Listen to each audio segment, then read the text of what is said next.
What's one thing on your bucket list that you are determined to accomplish within the next 10 years? Let's think bigger. Let's not just think next year, but within the next 10 years.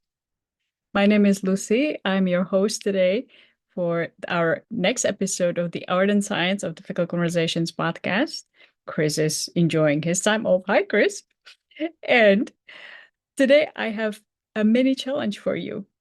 Ask these questions either yourself. What is my one thing on my bucket list or experience that I want to have within the next 10 years? And see if you can say that and kind of write it down, that answer for yourself, and maybe carry it in your wallet for this next year that we are going to have, because this podcast is going to be released about the New Year's, where people make New Year's resolutions. What about thinking really from a higher perspective, 10 years from now? Now, the next mini step in this mini challenge, once you ask that yourself and you have the answer, you can share with a loved one or somebody in your life that maybe could be a part of that experience or could support you in making that happen. And a third mini step in that, ask somebody in your life that same question. This is a mini challenge, mini communication challenge to help you have a deeper, more meaningful conversations with others. Optional. Now, let me go to the next step in our podcast. Today, I'm going to share 3 different interviews. It's our third compilation episode of our season 2. In the first interview that we did previously, our guest is Grace Gavin, a communication expert, and she is going to share 6 practices that when you implement these practices in your communication, in your personal or professional life, it's going to improve your relationships. In the second interview I'm going to share with you today, we interviewed Pradeep Singha, a high performance expert, to discuss what are the challenges in today's society where we have so much digital communication, how to communicate better, more effectively. We also discuss different cultural differences, how it can get in the way of communication, how mindfulness can help us communicate better. And when we communicate better, we can have better relationships. Our well-being can be better, and also our performance can increase. We also discuss how to overcome fear of having those difficult conversations. Now, around fear of difficult conversations, that's also the third episode, the third interview I'm going to share with you today. And that we discussed, actually, Chris was interviewing our guest. I was taking off, Christopher Hensley. And they discuss quite a difficult topic. And that is difficult conversations around legacy and death. So we left that for the last part of today's compilation episode. But we are still alive. So let's go back to my initial question. What is the one thing on your bucket list that you would like to create, accomplish within the next 10 years? Experience that you would love to have? Let us know. If you like, send us an email or write us a comment under the podcast, wherever you see us or listen to us. I'm going to share my answer. Actually, I already had for 10 years on my bucket list, been to see Niagara Falls. And this year, my niece came to visit me, and together with her and some friends and family, we traveled to see the Niagara Falls and did 2 weeks of travel together, which I'm very grateful for. So, hi, Annie. It was super fun, and that will be dearly in my memory bank. Now, I would love to hear what is for you for the future. In our next episode, you're going to find out what is on our bucket list with for our podcast. For that, tune in into our next episode. And now just sit back and listen. And of course, we are here to co-create together with you. This is for you to add value to you. So if there's any topic that you would love us to discuss about, please let us know. Email is in the show notes. Take care, and I'll see you next time. How do you have open and honest communication? That's what we talk about today with our guest, Grace Gavin. This is something that people question about whether it's a work relationship or a personal relationship. So take a listen, let us know what you think. Welcome to the art and science of difficult conversations where we truly believe when we communicate better, we live better. So I'm Chris, your host, as you know.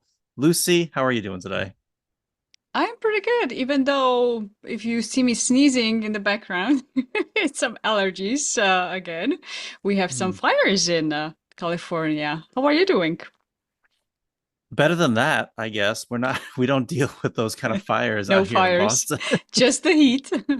Just the heat. Although I think a year or two ago they had like those ridiculous brush fires or forest fires in Canada, and we Oh got affected yeah, by that the smoke. pollution. Yeah. Yeah, so well, hopefully you're okay. Hopefully you're not going to be affected too much. Um, but It's climate change. yeah. Lots of smoke here, but it's not too bad. Not that Yeah. horrible. Yeah. Luckily Do you I'm have safe. asthma? When it gets really bad, yes, but um Yeah. it's more allergies. I have to take allergy pill every day. So it's Okay. manageable, manageable. Well, I'm excited today because we're talking to somebody that I've been connected with on LinkedIn for quite a while, and anytime meet somebody on LinkedIn, I follow their stuff and I read their stuff, and I'm always impressed by the knowledge people have on here. So for me, it's always like meeting a celebrity whenever I get to interview somebody that I've seen from afar. So I wanted to really, we're really excited to have Grace Gavin on our podcast today. Grace, welcome to our podcast. Thanks so much, Chris. I think you're a little generous in calling me a celebrity in that way, but I also see your things and have just been following along for a while. So this kind of feels like the meeting of two worlds, right? Because I'm in the communication space. Yeah. Obviously, you all are with this podcast. So I'm excited for what we're going to get into. Yay. Yes. So tell the audience, who are you? What brought you to this point? Tell us all about your life story. Well, I'll try to make it brief because I could drag it out. But my name is Grace Gavin. I'm co-founder of No Honesty. And for the audience listening, just to be clear, that's KNOW, not NO. A little bit of play on words there, but also just digging into it a little bit, acknowledging the lack of honesty we have in our world today. And I grew up in Michigan. I'm the last of 8 kids, grew up on a dairy farm, so learning hard work very early with my family and my parents. And fast forward to where I am now, I'm working, very blessed to be working with my business partner, Ken Bogard, for the last over 6 years now together and really helping teams communicate better, focused on helping them be open and honest. And I've learned so much throughout that journey and gotten a lot of things wrong and learned where to get things right. What drew you to caring about communication and within teams? I just had been in so many cultures and workplace cultures in my personal life that people would kind of skirt the truth or just not be clear in their words, or pretend that things were better than they were without acknowledging what was actually going on. And it would drive me crazy. So Hmm. we're all seeing the same thing, right? That would happen all the time, but we wouldn't talk about it and we wouldn't acknowledge it. And I kept seeing how that was hurting us and hurting us and hurting us. And um, in 2020, my dad was diagnosed with stage 4 cancer. And we kind of just ignored that reality of what stage 4 meant. And he had a 3% chance of survival. But we dug in anyways. He was a fighter through and through. And so he went through chemo.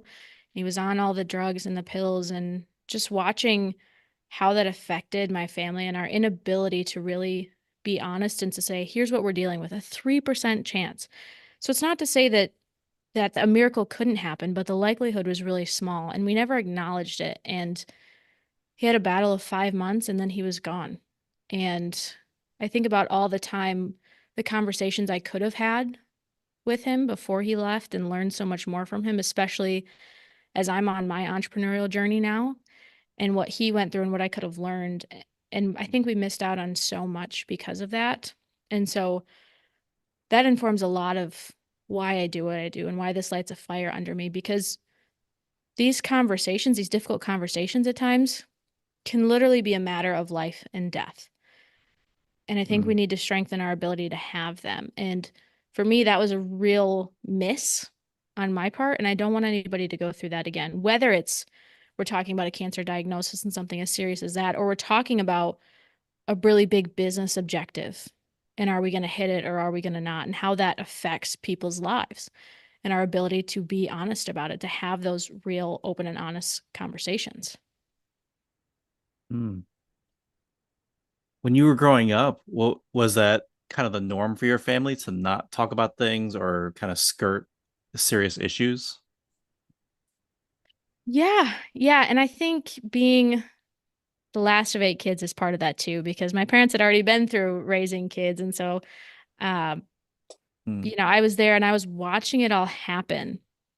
And we're not, uh, we'll tell you, we're not necessarily a touchy-feely family. Uh, but what that kind of extends into is that we didn't necessarily talk about the hard things. And I think we're getting better at that, most certainly. But I didn't feel like that was the case when I was growing up. And not even just in family circumstances, but when I went to school with friends, like there are certain things you didn't talk about. And then you felt, or at least I felt like, am I the only one this is happening to? Is this just me? And feeling so alone. And I think that a lot of people are experiencing that now, today, even. Like I was experiencing it as a kid, and I think other people did too, but we're seeing it happen so much more prevalently now that even the US Surgeon General has declared loneliness a public health epidemic. It's Mm. killing people.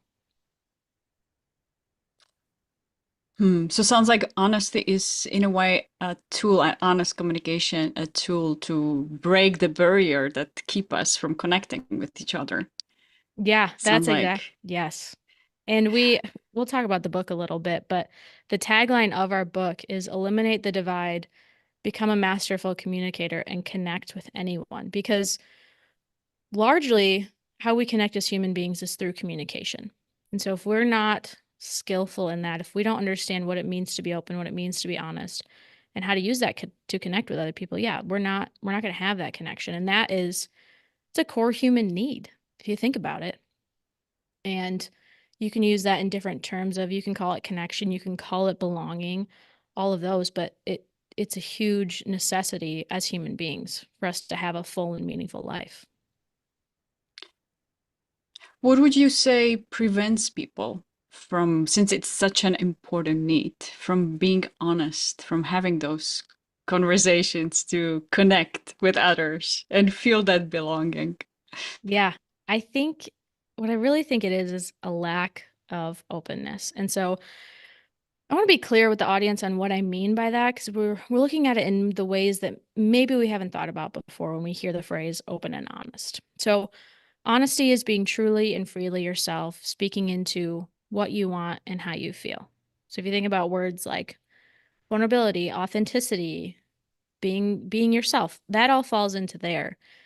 And that's really great. And that's what we want. We want people to connect as themselves, to not have to project a facade to feel like they fit in to a situation.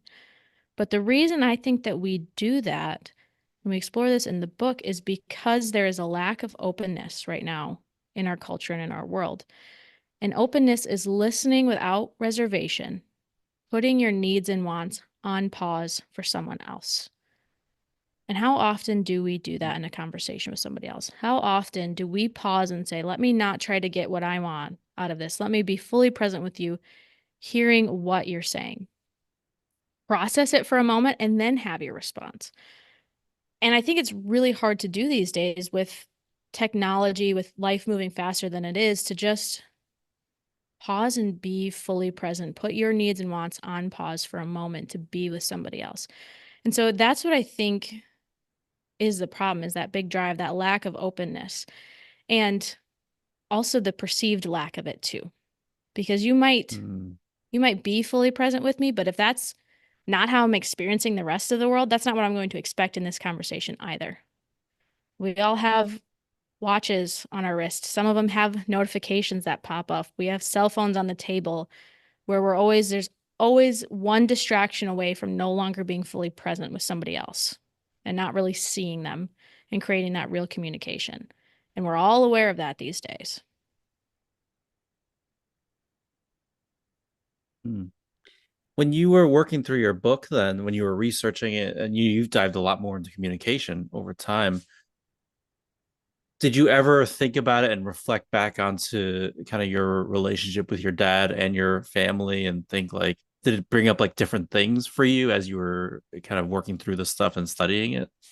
Yeah, it's actually one of the stories in the book, but one of our 6 practices that we share, because we want to make all of this simple, tangible, and implementable for people. And one of the 6 practices is called the agreement. And so, quite simply, it's a simple script we teach to people. And it goes like this. Will you agree with me on how we're going to communicate?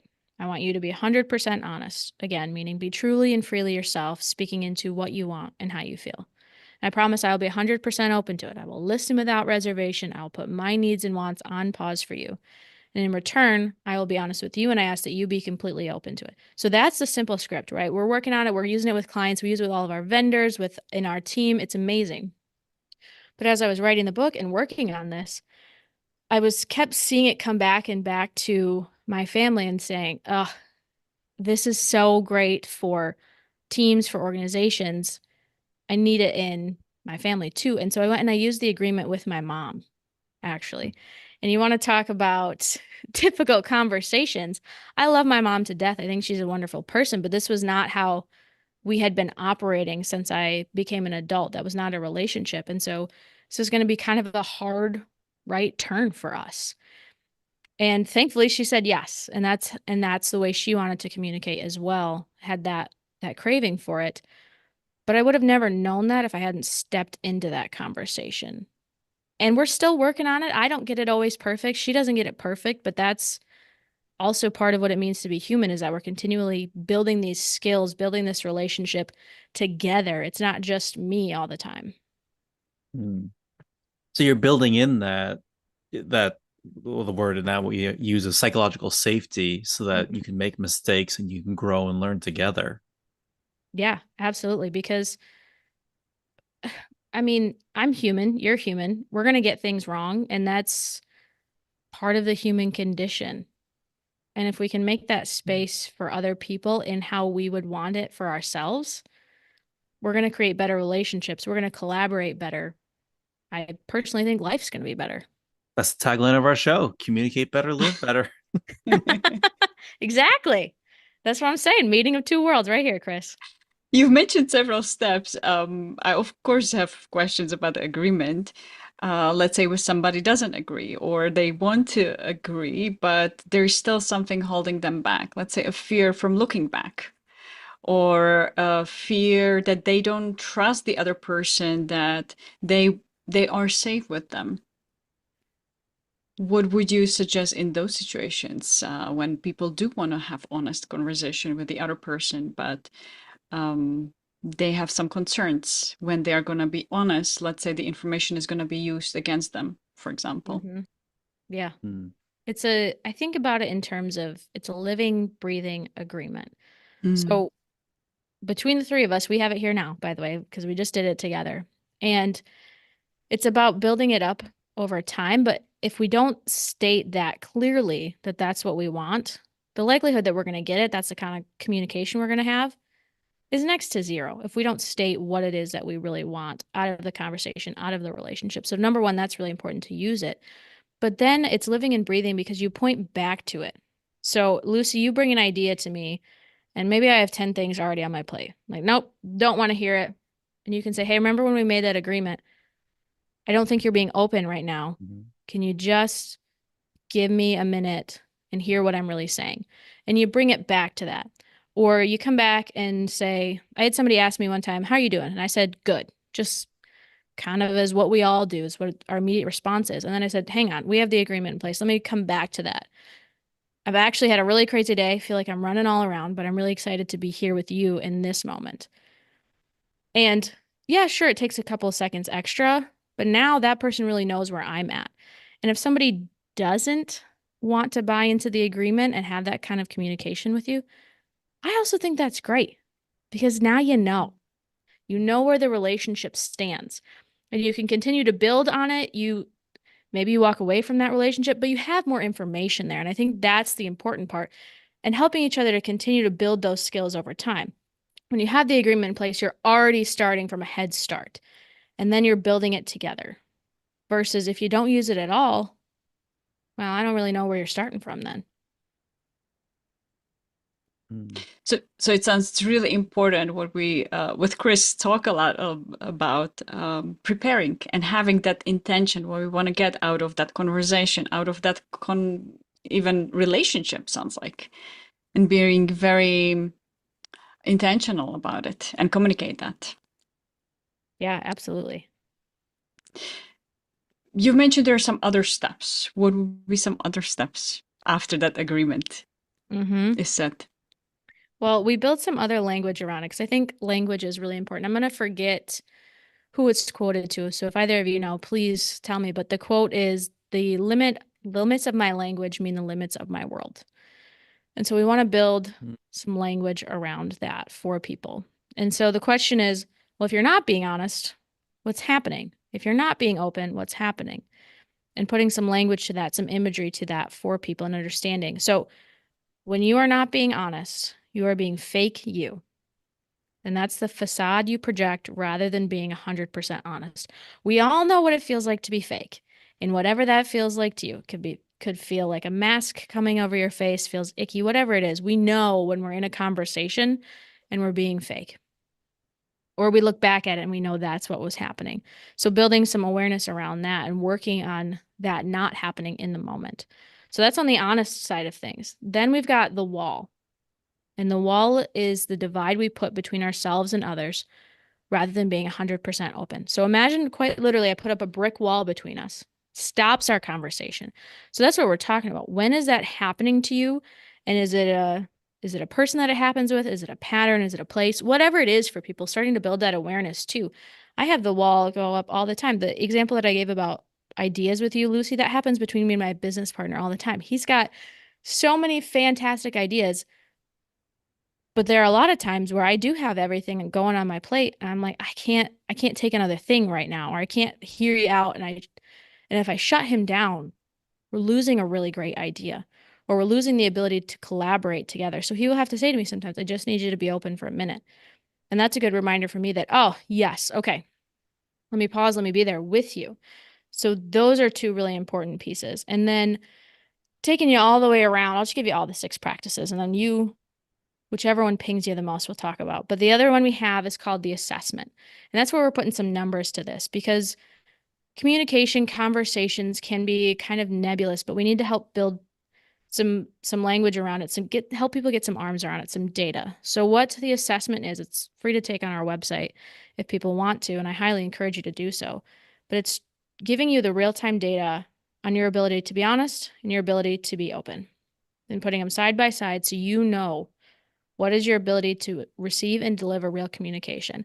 And we take it a step further, break it down into your work life, into your personal life, because sometimes it's different for people. Sometimes people are better at work or better in their personal life, but you can translate those skills. So that's really important. And then the last two we have are the still, which is helping you uncover and become aware of where you're at today. So building in some self-awareness, understanding, we look at it in terms of categories of life, but where are you content and where are you discontent? Because I will tell you that both of those, wherever you land, is showing up in your leadership.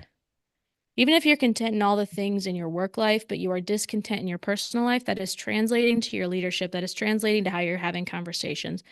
We got to become aware of that. And then once you know where you're at, that leads us to the last of the six practices, which I kind of touched on before, but it's called your pursuit. And it's answering the question of what do you really want?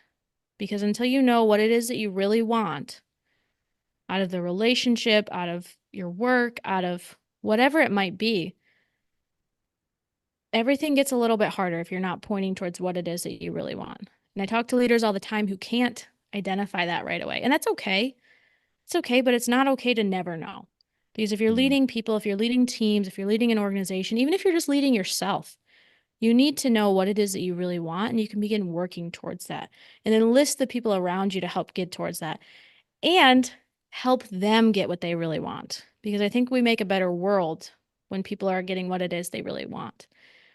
And what they really want could be better relationships, could be better work culture, whatever it is. It's going to be better for everybody, is what I believe.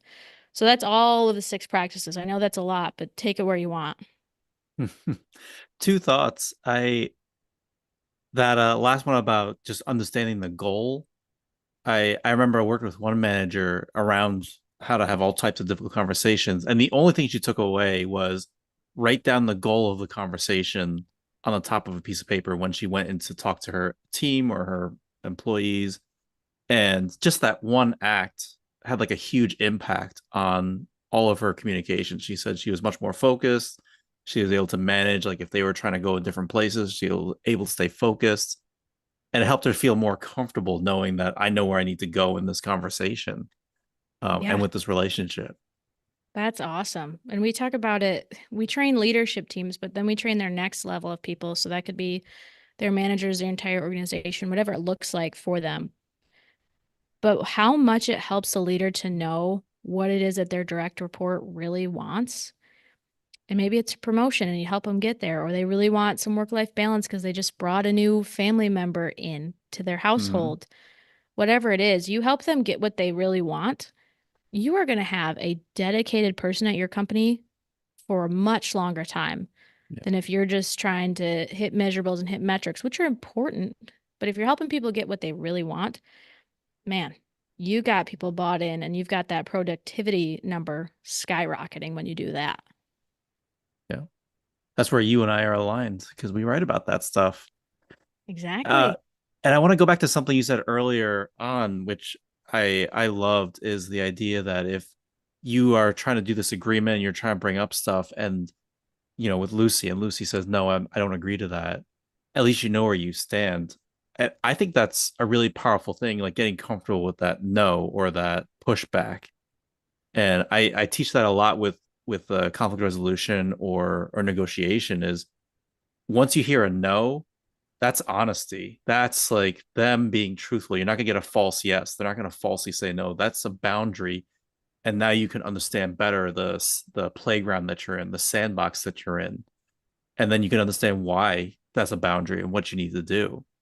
How Yeah, do that's you exactly it. how do you otherwise access that kind of honesty? If like because I think everybody's always concerned. A lot of managers are concerned with how do I know my employees telling the truth, or how do I hold them accountable? But how are you accessing that honesty and creating that culture or the environment where they can access that?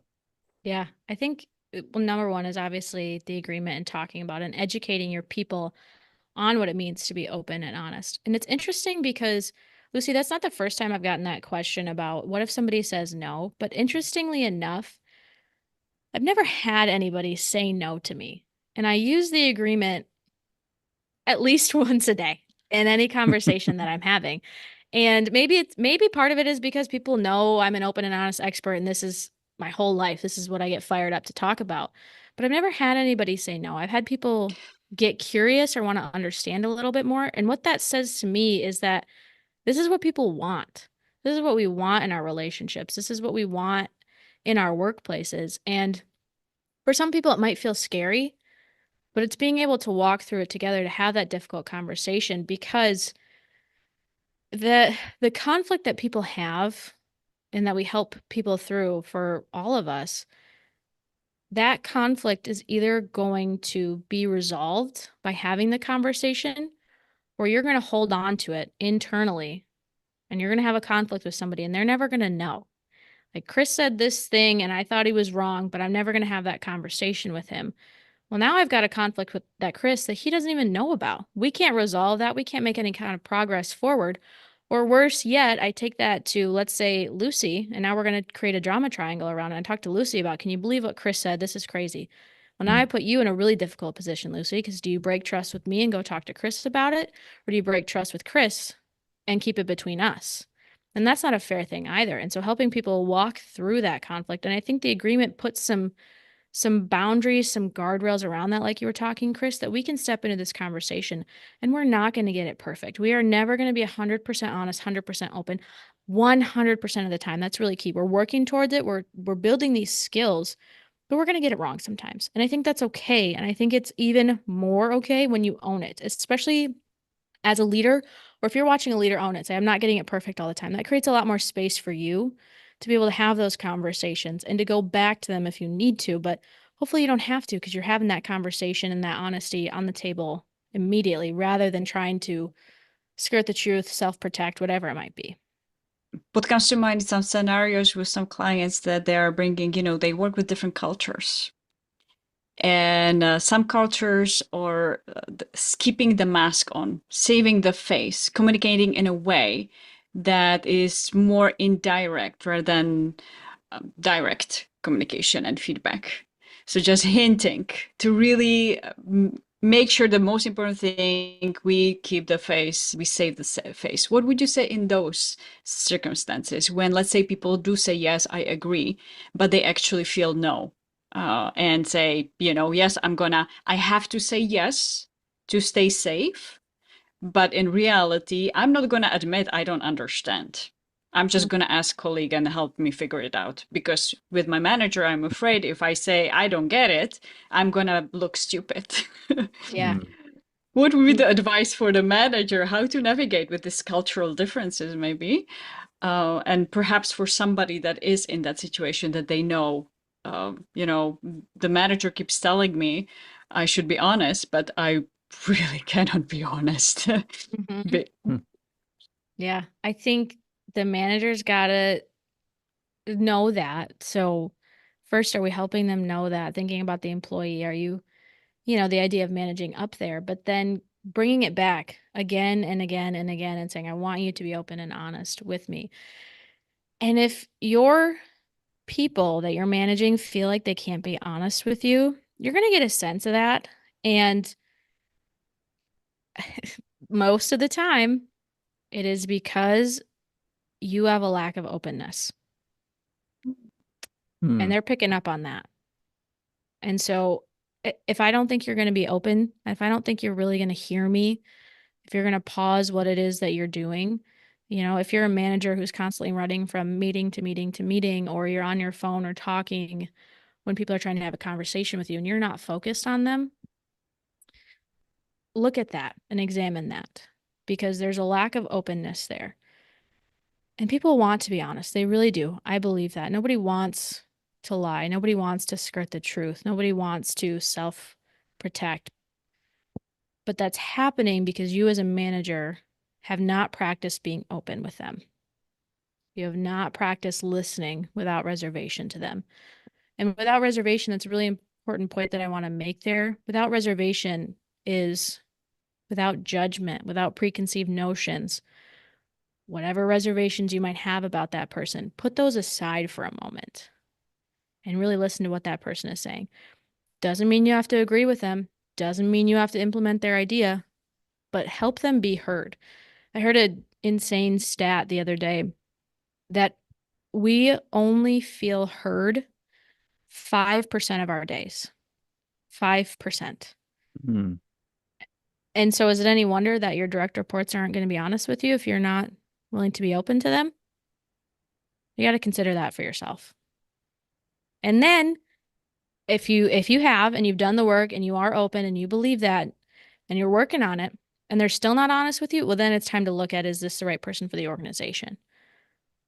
But having that in place and keep pushing for it and keep asking for it because this is really what people want in their lives. It's just, are you living it? Are you breathing it? Are you doing it?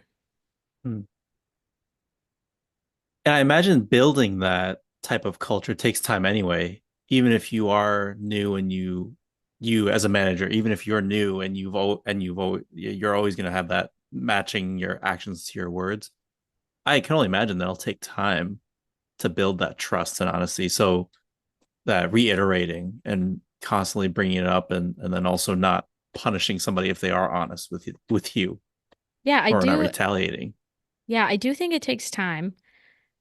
But it's what we're doing is trying to shorten that gap and accelerate that Mm, by the education, by talking about it. Because if you want your people to be honest with you, right?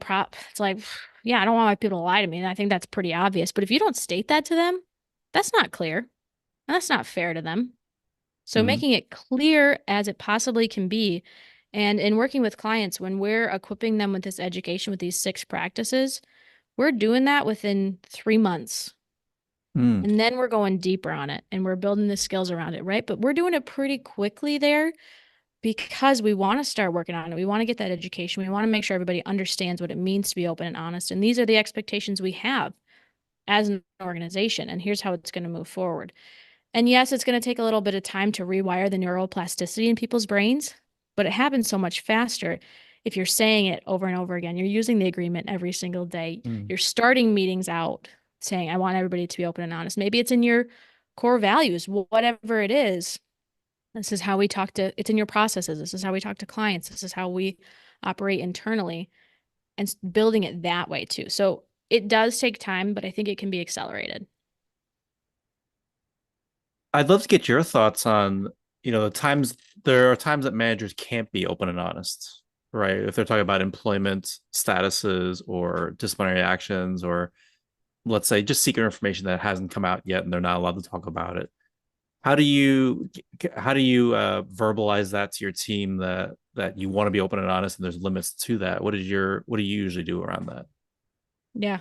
I think acknowledging that is really important. And when we're talking about building that trust too, I'm not saying go do a 180 because that'll shock your people and that'll shake the stability. So if you've been a closed book company, if you've never shared any kind of financials, I don't think it's a great idea to just send an email of the P&L to people the next day because they're not going to understand it. They're not going to have the education around it.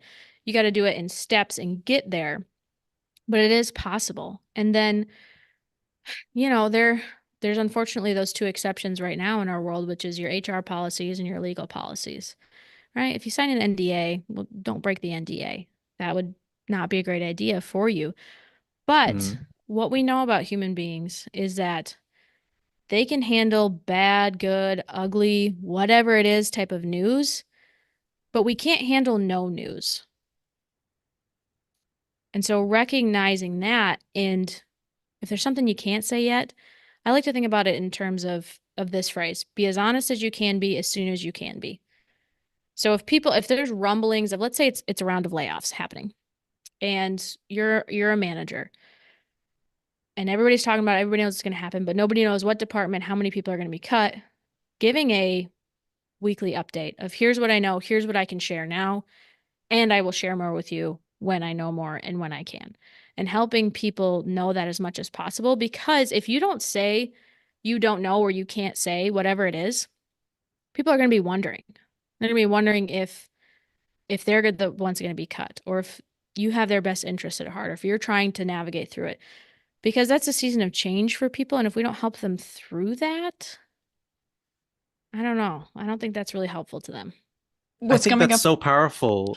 Sorry, I think it's just I just want to reiterate what you just said is that they don't like bad news, but they really hate no news at all. It's Mm-hmm. that when there's that no news at all, there's that fear of the unknown, and all that's left is their brain to create their own story about what's happening, and it's going to be not great. And so yeah, it's going to be bad feelings if you give bad news, and it's still you're at least able to manage it and still preserve a relationship. So I just wanted to really highlight that for our audience. Like that's a really big thing to think about as a leader is giving bad news is better than giving no news at all about something.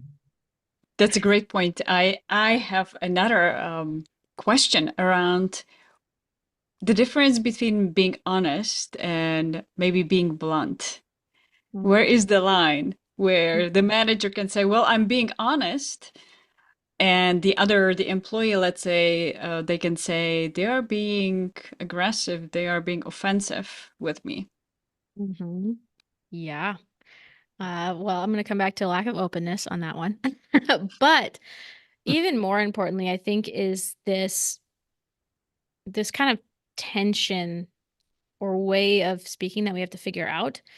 And that is what you're talking about, Lucy, is brutal honesty.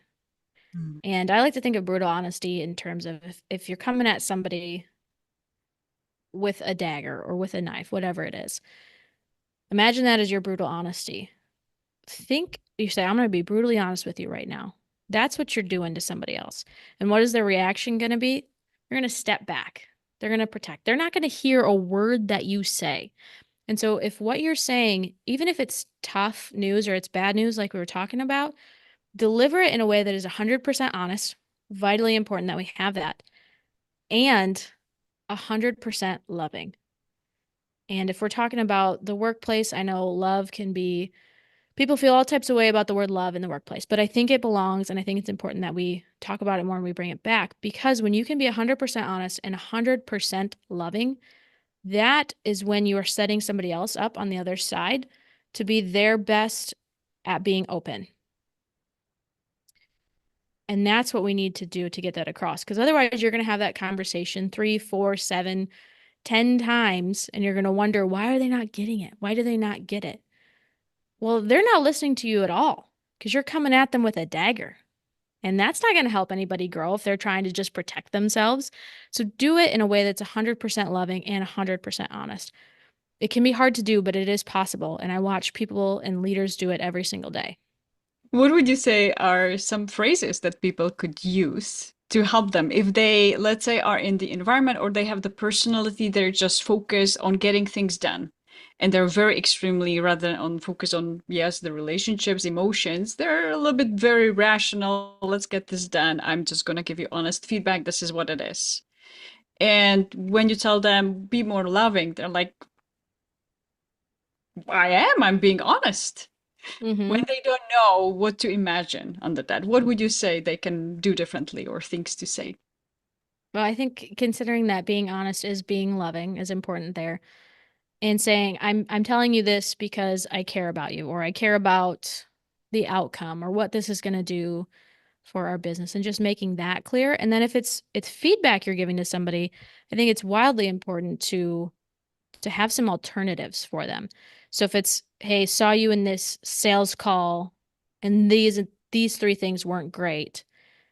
Here's how I would change them. Have some action steps. Help them step forward too, and not just, hey, you sucked in that call. I don't know, do something about that. That's not helpful. That's not helping somebody progress in a way.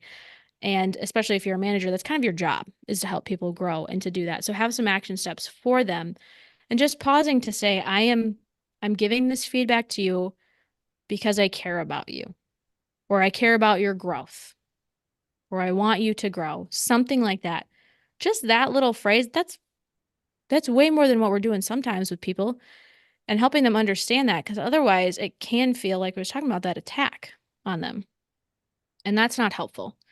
And if somebody has been in an experience of getting feedback that way or multiple times, they've got some scar tissue around those kind of conversations. So help them unbury that, to come out of that, to get rid of that scar tissue, if you will. And say, I'm giving you this feedback because I care about your growth, or I care about you, or I care about whatever it is. Say it that way. And then have it. And then once you give it,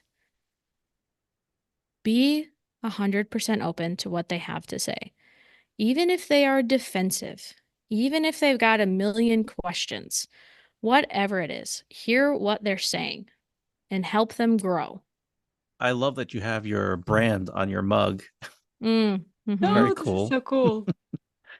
Um, I'm thinking about, when you said that you started that using agreements with your mom, you went back and started using that for anybody in their personal life or professional life, right? Like let's say they've had a culture or a relationship where they haven't done that kind of thing. And now they see the importance of like, yeah, you're right, Grace, this is perfect. I love this. How can they start bringing it up like, hey, I want to start doing this? Or maybe it's as simple as just saying, hey, I want to start doing this because I want us to communicate better. um Maybe that's as simple as that, but is there anything specifically in terms of how you help them frame that and kind of introduce that? I think it's as simple as that. So we try not to overcomplicate it for people, but just in the framing of just saying, this is I want more out of this relationship, or I want to take it deeper, or whatever it is that you want out of that. So don't don't go use the agreement with anybody on the street if you're not going to engage in it. Because the other part of the agreement is that if you're asking this of somebody, you have to model it really well. So I'm cognizant Mm, of that every time I ask somebody in a conversation that I'm having, whether it's a podcast like this or it's networking or I'm with a client, I have to model it really well. And I have to help them know, what does it look like to be honest? What does it look like to be open, to be fully present with them? I don't even bring my phone into meetings with me, or it stays in my bag. They don't ever see it. I try to not look at my watch, and things like that, and model it really well for people and have that understanding. And knowing that in the long-standing relationships, so that could be your family, that could be your friends that you've had for a really long time, whatever that is, this work will be a little bit harder because in your work life, those are people you've known for 2 years, 5 years, maybe, but not your entire lifetime. And so what we're looking at there at the relationship is we're looking at rebuilding the foundation. And you don't want to take a mm, bulldozer to the foundation. You want to chip away at it over time to rebuild it and to recognize that. Because if you go in swinging that bulldozer, that wrecking ball, well, that's not going to work out so well. So recognizing that it's built over time, but you have to build it together. It has to be done mm. together in this togetherness because we've gotten so divisive and we're not working together as well. Do you I'm think the increase of hybrid working and Zoom working and the proliferation of just social media and like the anonymity has kind of made it worse or amplified those effects? Yes, and that I think a lot of it maybe has to do with social media Hmm. because we can drop in and drop out there. When you sign up and hit the user agreement for whatever platform it is, they don't have the agreement in there as we're talking about it. They don't have that you're going to engage thoughtfully in dialogue with people. You can zoom in there, you can drop a controversial opinion and leave. You don't have to have that difficult conversation with somebody and to understand where they're at. And Hmm. so then we start to see people as their little icon picture or their username instead of as a human being on the other side of things. Drop in, leave a scathing comment we would never say to somebody's face. And then we start to view all human beings that way. And so I think you can have open and honest teams and open and honest relationships over Zoom, over phone calls, absolutely. But over social media, it's harder. And then the screen, it adds an element to it because as I'm looking at you, Chris, we're doing this on Zoom. And so there's a whole room outside of me. So that means I have to be even more focused to stay in this conversation, to give you my entire complete presence. And I think that's harder to do for people, but not impossible. I think it can be done, but Hmm. there is that human connection part that is missing out of it.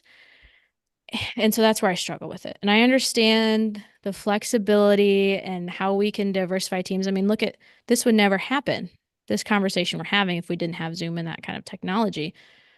But it's hurting our ability to connect as human beings to be in person with each other too. And so we got to Hmm. recognize that and how do we combat that and overcome that? That's such a gem of what you said about the our patterns of dropping in and out of interactions because you can't. That's not normal in terms of just you and me talking or us talking, right? Like in real life, we're talking, we're just in the room unless we physically leave the room. Um, and that's a huge thing. I So didn't even thanks for think that about it in gem. those ways, but yeah, the physicality of it. I wouldn't just hop into a quick conference room and shout something at you and then leave. That's not how communication or conversations usually work, but you're right. That's what's Right? happening online. On the street, maybe we'll just yell at Hmm. each other on the street randomly.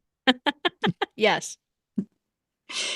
And when we talk about yelling, Hmm. I wonder what are some of your strategies? Let's say people yell when they get upset, when they get triggered.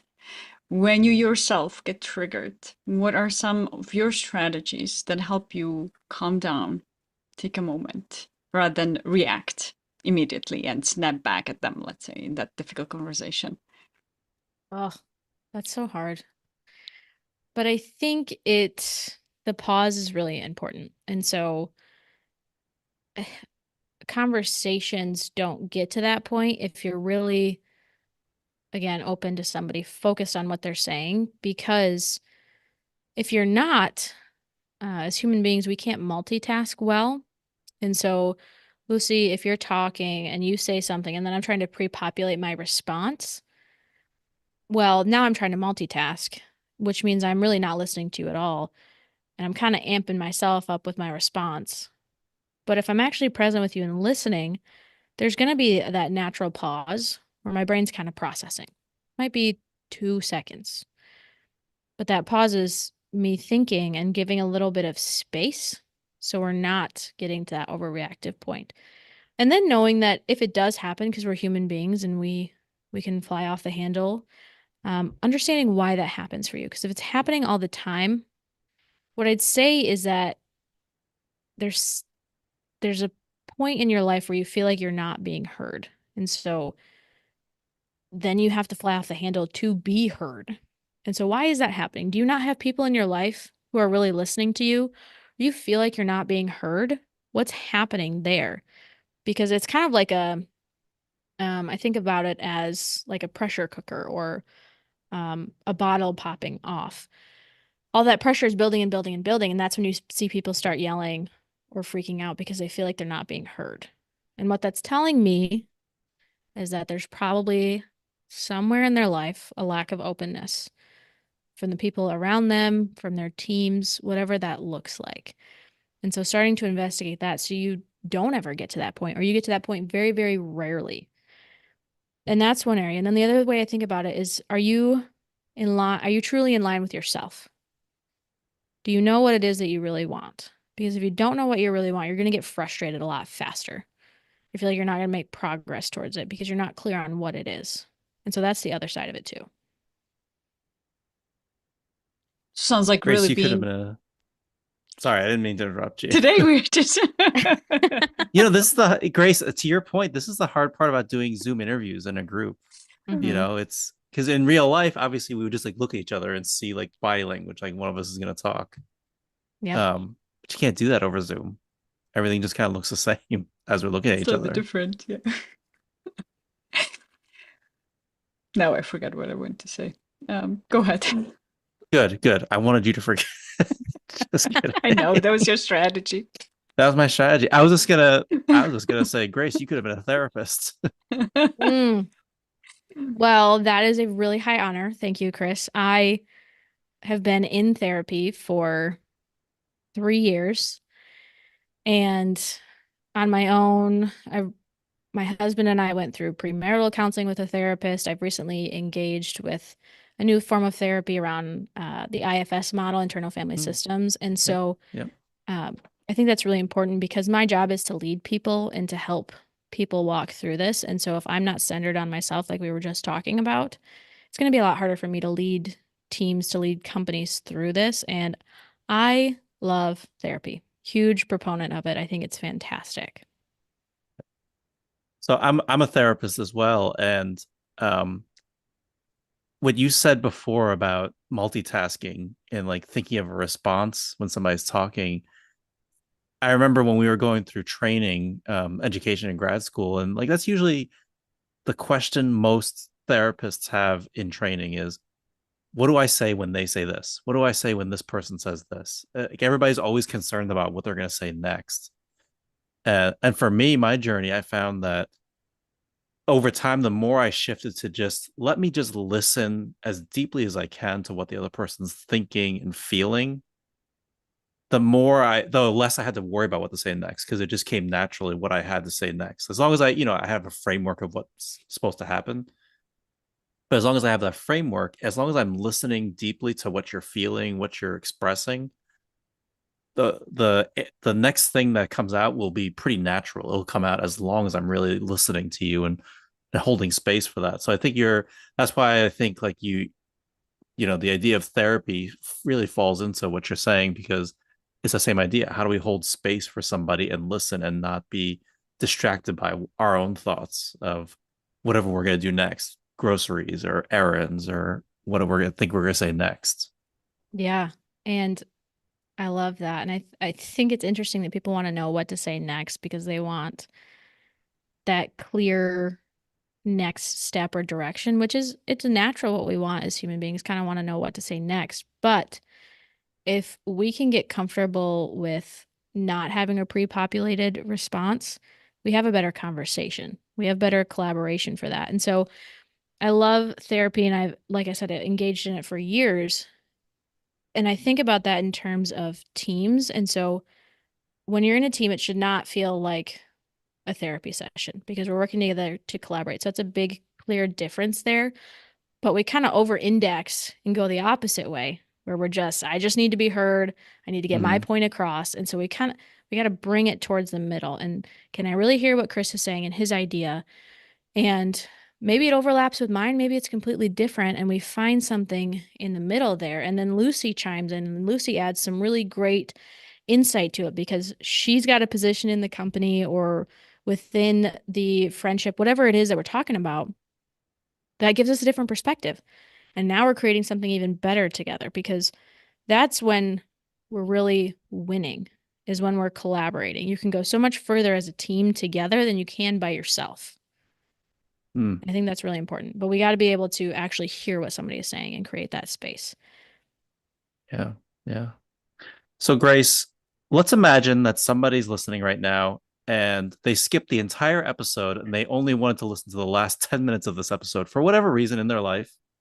What are one to two takeaways that they could take away from this conversation? Okay, well, first go back and listen to the whole thing. What are you doing? Come on. But I understand that. But the two things, one or two things that I would say is, are you explicit about how you want your relationships to be and your communication? Are you wildly clear with people that you want an open and honest conversation, that you want open and honest communication, that you want an open and honest relationship? Do they know that? Do they know what that means? Do they know what that looks like? Are you collaborating and creating it together? Because if you have not expressly stated that, they're going to make something else up in their mind and it's not going to be the exact version of what you're Mm. hoping for. So getting wildly clear on that. And then I think the other part that we touched on that was really interesting to me is when we're talking about manager conversations and if you get a sense that your people aren't being honest with you, understand that that is something that's coming from you. And they know that they either know or they assume that you are not going to be open to their ideas, that you are not going to listen to what they really have to say. So why would they be honest with you? And let's be fair to them. Why would they be honest with you? And so you got to look back at yourself. Are you really being honest with them? And are you really being open to them? Consider that for yourself. Start there. Grace, Yeah. where can people find you? Where can people follow you? Where can they get your book that's coming out? Ah, well, thank you so much for having me. This was such a fun conversation.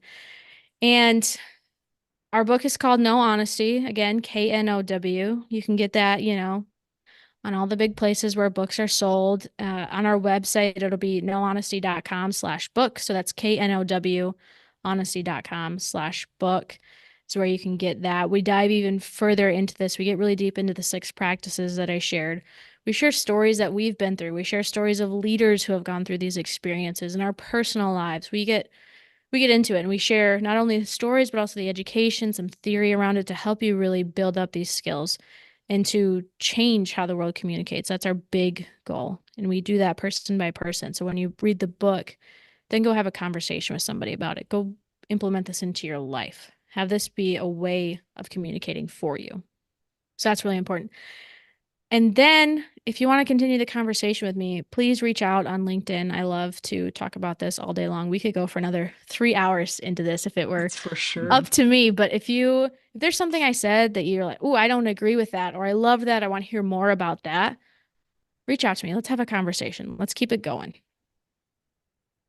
Yeah. And we'll put links to all that in the show Awesome. notes. Do you have an audiobook version? We will. Yes, there'll be an audiobook Yay. version. It's myself and Ken, my business partner, read it 50-50. So yeah, if you love the sound of my voice, great. You'll get to hear it 50% of the time. If you don't, great. You'll only hear it 50% of the time. So win either way. Yes, Yeah. exactly. How was it reading your own book out loud? It was I don't say this to be egotistical, but it was really enlightening because this book has been a multiple years project for us because we wanted to get it right for people and we wanted to share the Hmm. best stories possible. And so it took a lot of work and energy and effort, but it was living as a document on a computer for a lot of those years. And so then we got to the point where we were editing it and then printing it out and reading it out loud. And it was just this kind of amazing light bulb in my mind. Wow, we actually wrote all of this. We are Mm. subject matter experts in this. Ken and I co-wrote it together. We had those conversations. We deliberated over this. We wanted to make this the best possible. And so reading it out loud was such a gift and such a joy. And it was really actually doing the audiobook recording was fun because you're in this sound booth. And so I'm picturing myself talking to clients and I use my hands when I'm speaking a lot. And so I'm trying to do that cognizantly of not bumping the mic and picturing people's minds in my Mm. head as I'm Hmm. looking at Thanks. a gray soundboard. But it was really fun and I hope that that enthusiasm comes through for people when they're listening to it too, because like I said, I love talking about this. This is my life's work, and I think that'll come through in the audiobook too. Awesome. I'm excited to check it out. Oh, so Me everybody too. knows I we're listen recording to this it. before it comes out. So Yes, I we're have to recording wait like before, but everybody it's else. We need to accessible to wait you now. now. It's available when you're listening to this. Yes. You can go get it right this minute. There we go. Um, Lucy, any final thoughts from you? I really love the conversation. Thank you so much for sharing with us. Um, and a term came up for me, a caring honesty rather than blunt honesty. Just Hmm. as another takeaway for those that are feeling they're already honest. Are you being lovingly honest? Hmm. Mm, lovingly honest. I Chris. like that. Hmm. Yeah, I like that. I like the balancing the love with that honesty, and or the honesty is loving. And because whenever we talk about values, or in my previous companies we talked about values that are important to us, I always use love as one of the values. And not romantic love, but more so like, do I care about the people around me? Do I want the best for them, and do I want them to do well? um and so it resonated with me, at least, for sure. Grace, this was a awesome time. We're communication nerds, so we love talking about this stuff. And so it was a real pleasure having you join us today. Thanks for coming on. Yeah, Thank thank you. you so much for having me. As Lucy and I are such communication nerds, that's why we have this podcast around difficult conversations. We do care so much and think so much about communication, especially in high stakes situations. And so I really appreciate Grace coming on and sharing about how do we be open and honest in these kind of things. So if you are interested, if you have any thoughts, please give us a like, give us a comment, subscribe. Let us know what you think. We'd love to hear from you. Otherwise, we'll see you next week. Yeah, I would say if we didn't grow up in the orchard environment, and had I not known about mindfulness and meditation, I don't know what my life would have been like for me personally. Mm. I honestly don't know, because my dad's situation was very scary. Welcome to the art and science of difficult conversations, where we truly believe when you communicate better, you live better. So I'm one of your hosts, Chris. I'm glad to be with you again. And as always, I'm here with Lucy. Lucy, how are you today? I'm good, Chris. Thank you. I just made some tea to sip while we are talking here.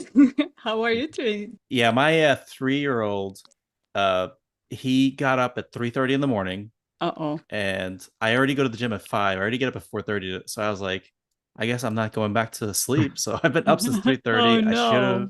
should have taken a nap. I should have got an extra cup of coffee, but I One just of those didn't. days. One of those days.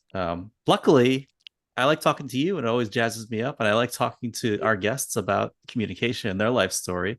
So today, I'm excited to talk about with our guests. If you listen to this podcast, a lot of our episodes this season have a theme that we didn't plan on, but a lot of it has been about men's issues, men's mental health, men's issues, men's relationships. We didn't plan it that way, but I strongly believe in it, because men just, we don't have enough discussion about how we're functioning and how we get enough support in the world, because there's just a lot of stereotypes about how we're supposed to be. So Mm. I'm excited to talk about to our guest today, who's an expert in this stuff and doing this stuff and working with male leaders. So Pradeep, welcome to our podcast. Hey, Lucy, Chris, thanks for having me. I'm really excited. Like when we connected, when we chatted before, I was really excited about the work you're doing and the stuff you're doing. So, but I don't want to speak for you. Do you want to share, how you got to where you are, your history with our listeners?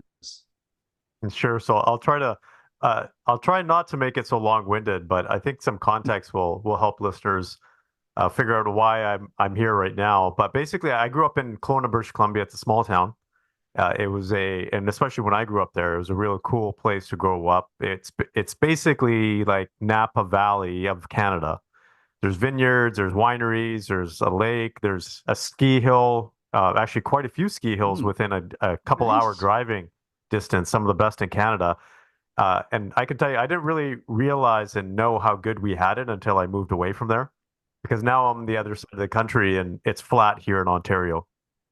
So we don't have the same amount of mountains that we do as in BC. But I grew up there. My parents were immigrants. They came over in the 70s. I was born in Kelowna along with my brother.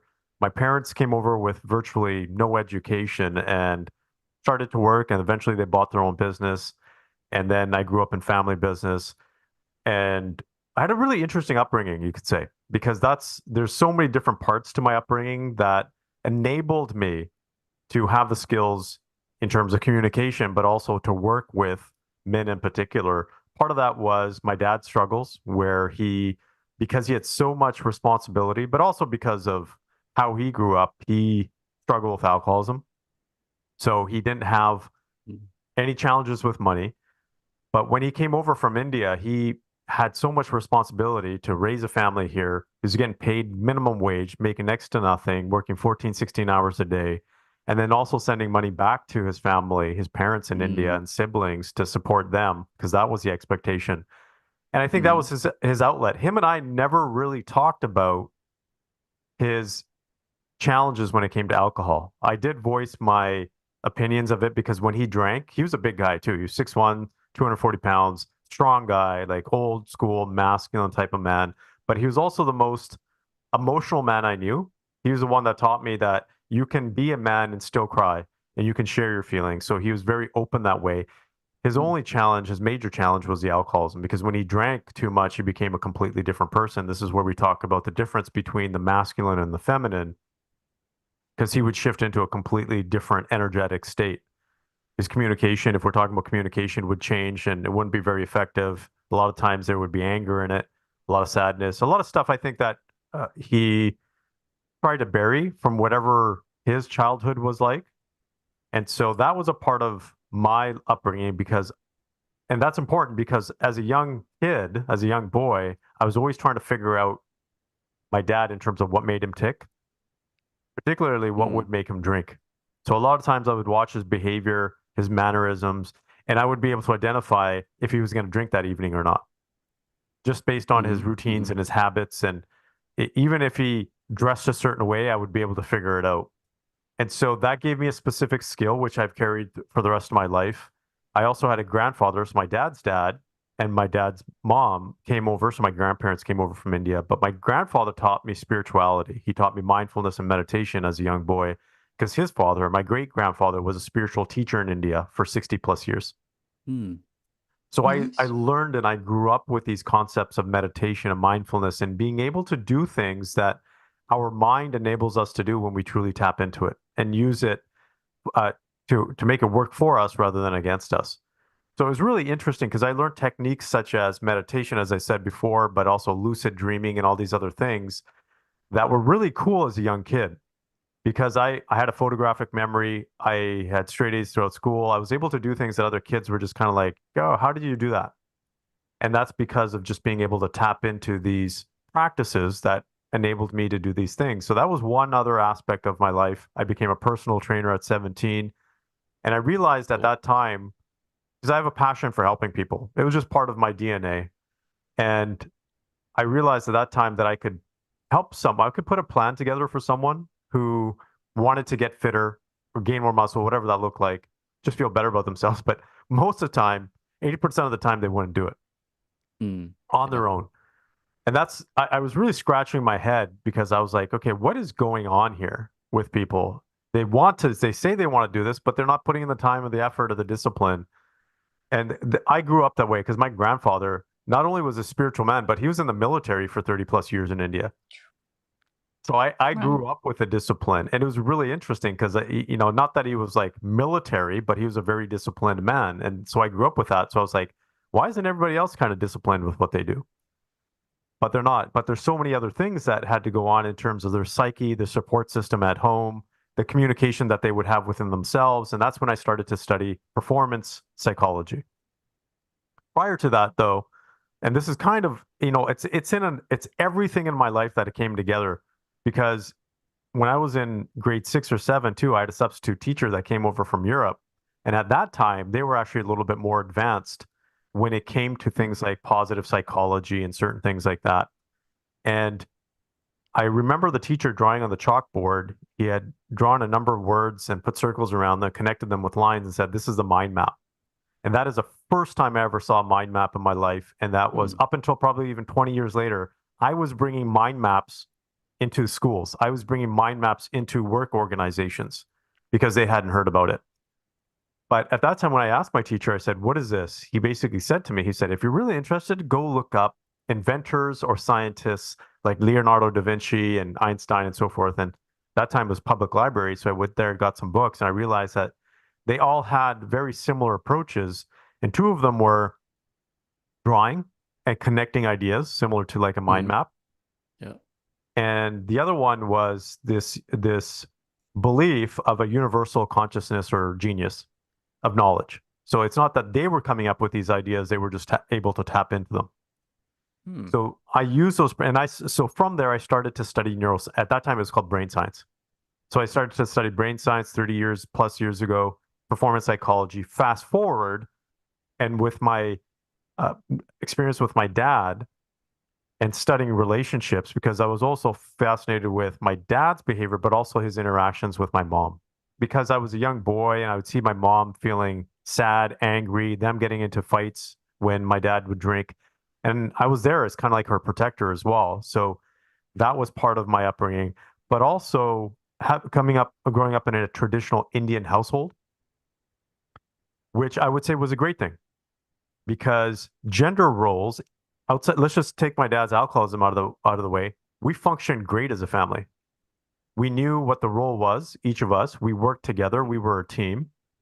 And my parents had different roles based on their gender. My mom did more of the inside stuff. My dad did more of the outside stuff. My mom still worked Mm. too. Like she worked physically hard on our orchard as well, because that's how I grew up. I grew up on an orchard and we Oh, grew wow. apples and cherries. Yeah. So it was a very Mhm. mindful environment. I would say that's the other aspect because I grew up in nature.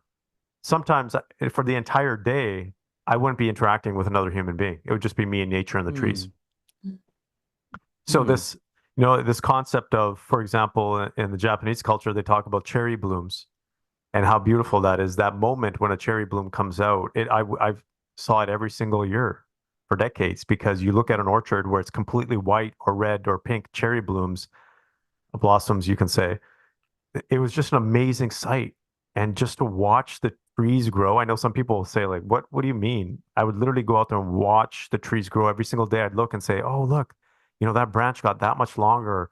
It was almost like having thousands of kids Hmm. with all these trees. But it was a really interesting way to grow up and being in tune with myself and my mind and mindfulness. But then throughout my years, I've always been a mentor, teacher, trainer. I excelled in all my careers. And then I left and started my own advisory firm, which was two particular areas of focus. One is helping people grow and scale their business and be successful in business. The other one was in the personal side because I realized I didn't want to be on the personal side, in all honesty. I didn't want to do that. I didn't want to fall into the category of, life coaching or Tony Robbins or anything like that. Sure, It was sure, more sure, sure. business. But what I realized was 80% of the work that we were doing was on the personal side, the personal effectiveness, all the strategies that I had implemented. So I have a very, like, because I grew up in science, very systematic approach, very experimental approach. So I built systems around how to operate as a human being. And then I actually built an organization, and this is the exciting part, where we worked with 20 different universities and research institutions around the science of high performance in the business world. And we were trying to solve this problem, which was how can a business professional perform at their highest potential, but also live, I should say, and live a high quality of life at the same time? Because Mm, I always go back to my dad. I always go back to say, what if he had someone that could have given him guidance, or my parents?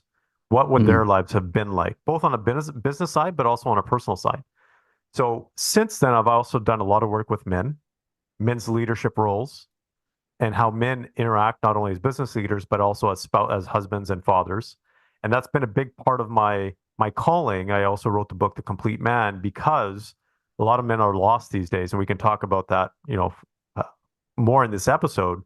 But fast, where I am today, that's what we do. We have a number of different companies that help people either grow or scale their business, both large and small corporations. And then we also have a high performance and personal effectiveness and leadership company that focus on helping people really be successful in their personal lives in combination with their professional life. mm. So I'll pause there because I did a lot of talking. A couple of thoughts come to mind is number one, your microphone sounds incredible. So great quality. Number two, I think what's interesting is we all have that experience, the three of us necessarily. Our lives are personally touched by immigration. Lucy's an immigrant herself, but you and I are both children of immigrants. Mm-hmm. And I think there's such an interesting mindset of somebody who's an immigrant or the next generation after an immigrant that still stands there. How does, yeah, in your mind, when you're approaching all of your situations, like viewing, whether you talk about that alcoholism or not, how do you kind of, how do you think that's influenced how you think about communication, or what is relationships? What is effectiveness? Like, how do you think that's impacted that? Well, I think there's definitely a big cultural aspect because Eastern culture is different in terms of Yeah. communication than the Western culture, right? We're talking about more communal in Eastern and more independent here in the Western side. And for example, in the Indian culture, we have this. Uh, it's very much about respecting elders. So even when I Hmm. speak to someone, an elder, that I'm teaching them in certain aspects, there's a certain level of respect that I have to have. I think that's something that we've lost today for sure in the Western world in terms of that respect because we've lost that wisdom. But I always go back to, if you're talking about immigration and parents, and I go back to the struggles that they had and the reason why Hmm. they came here and the reason why they worked so hard. And what am I doing to live out their sacrifice, their struggles? And so my communication really revolves around the impact that I have because I have my parents did everything for us, my brother and I. So what am I Yeah. giving back? And so I look at the cultural aspects of communication because again, it is different. It's more respectful from that perspective. And then obviously trying to tie it into the Western world. So I think Mm. that's, and so I still find myself, I communicate differently with my mom than I do with anybody else. Because Hmm. we obviously she's my mom, but also a traditional Indian woman. She's modernized, like she was 18 when she came here, so she kind of grew up in the culture, Hmm. but still has a traditional background.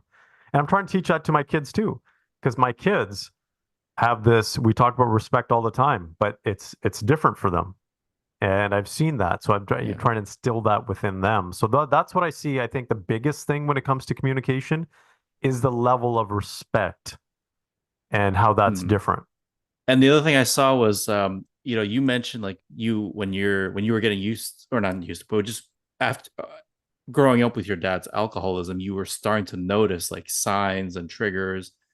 And I don't know if I told you this earlier, but I'm a licensed therapist as well, and I've worked with trauma, heavily. And there's that idea of hypervigilance, like it's very common. You just kids of parents like that, they just get used to seeing all these signs. And my mom had PTSD because she was a refugee from the Vietnam War. And so she had like, we didn't know it at the time growing up, obviously. We just like thought that was just who she was. Wow. But like I learned that hypervigilance also, just like you, like we're noticing these signs that we pick up on. And I find that it's really helpful for me when I'm working with clients. Like I'm much more present. I can perceive like when they're feeling some sort of way about something. How do you, but I think it's interesting that you also grew up with mindfulness and that those skills of kind of calming yourself. Did you ever see any kind of conflict or just kind of discrepancy between the part of you that wanted to be hyper vigilant and be aware of what was going on and always thinking, and then the part of you that was calming and relaxing. Yeah, I would say if we didn't grow up in the orchard environment, and had I not known about mindfulness and meditation, I don't know what my life would have been like for me personally. Mm, I honestly don't know, because my dad's situation was very scary because he was a big guy and something in his life didn't go right. His dad, so my grandfather was in the military, as I said, was yeah. living outside. He was away from home for 10 months out of the year. So he only got to see my dad 2 months out of the year. And a lot of the times as a military dad, my dad was a little bit afraid of his own dad. Mm, So hmm. they didn't have that relationship that I think could have been as healthy as it should have been. And also, I think, well, I know this because my grandfather also, not for any, I don't know what the reasons were, but my dad went with as a young boy, with my grandfather to military posts at times and stayed there for a certain amount of time. And I don't think that was the best place for a kid, because it's not like military posts here. We're talking about India 60 plus years Mm, ago. And yeah. a lot of these times, they conditions were horrible. So I think my dad probably saw things that challenged him. But the reason, coming back to this hypervigilance piece, is I was scared because whatever happened to my dad, he would wake up if he drank too much, and he would have night terrors. And if he woke up in the middle of the night and Yeah. those night terrors, it was like a bomb went off in the house, like Mm, yelling. Anybody in his way was just like, watch out. He would never hurt my brother and I. I knew that for a fact, but still, as a young boy, you get freaked out because if someone else was in his way, and he sure. was a big guy, he would make sure they're not in his way. So that Mm, definitely, that hypervigilance, when you use that term, that's what it was. I like to say it's more awareness and alertness now, right? sure. Because it's empowering now. At that time, it was very scary, and it's a protection mechanism, obviously. Yeah. And so the the techniques that I used was literally spending time with myself in the orchard, meditation, mindfulness, and also lucid dreaming, because that's something else Mm, that cool. I learned how to do just through the practices, and which was, I think, very empowering for me. But I can also tell you there was times like I used to do walking meditation a lot inside the house, and I had done it. So I would do that for like 2 hours when my parents, like between school and when my parents get home, 2, 3 hours. That I remember going back to that house years later. We still owned Mm, it. We had renters, and we had the same carpet. I'd literally worn a track in the carpet Mm. because mm, I did it so often. I think part of that was obviously getting into that meditative state and doing it so often, but I think also part of that was a coping mechanism. Mhm. I mm. think I did it to just kind of escape as well and be able to tune in or tune out into something different. I really want to acknowledge here that I appreciate your perspective of as you are sharing about the childhood, your history. It seems like you really look at, there were some difficult things in my life, in my childhood, and you're also seeing how that actually supported you in becoming the person that you are today, and giving you the gifts of self-awareness, of really being able to be sensitive to the environment, to other people, to be connected with the nature, and looking at that as really something, any difficult situation in our life can be something, a blessing in a way, in disguise. And you're using that to support now others that are struggling. That being said, what would you say are the main, let's say, three struggles that you see people have in that personal effectiveness world, let's say? Well, I would say the number one struggle that I see people have right now is, or just in general, is relationships, and Mm. primarily their intimate relationship. I can tell you for men in particular, and we work with a lot of women too, 8 out of 10 men are struggling in their relationship. And that is Mhm. causing them a lot of pain and anguish. And this is the same applies to women too, I think, is because they want to connect. They want to be with that person, whether it's a communication error or a challenge or something else. There is some kind of barrier there in the relationship where they are lacking that satisfaction and fulfillment. That's one thing I see very, very common amongst the vast majority of people. And we've worked and done studies with a lot of people. The other one right now that we are seeing in the personal effectiveness space or just in general is a collective low level of energy. Mm. We are seeing that in a significant amount, and especially in the workforce as well. People's relationship levels. So there's you can measure this because communication is two things. It's a form of transfer of energy and information. That's what communication is effectively, right? It's a transfer of, hey, it's an influence. This is the information I'm sharing, but it's also an energy share as well. So, and why people say, what do you mean it's an energy share? Well, every form of communication with words or body language or whatever that is comes into one of our senses, one of our five senses. You're not necessarily licking people, so that's not one of the senses that it comes in, but it gets Hopefully not. yeah, well, maybe if you're a kid. My son, he's 11, he still does that every once in a while to annoy me. Oh So, boy.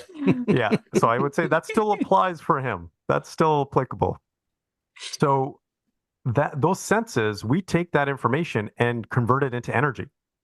So it is absolutely energy. There are electrons that come into our brain that we use to figure things out. So that's what communication is.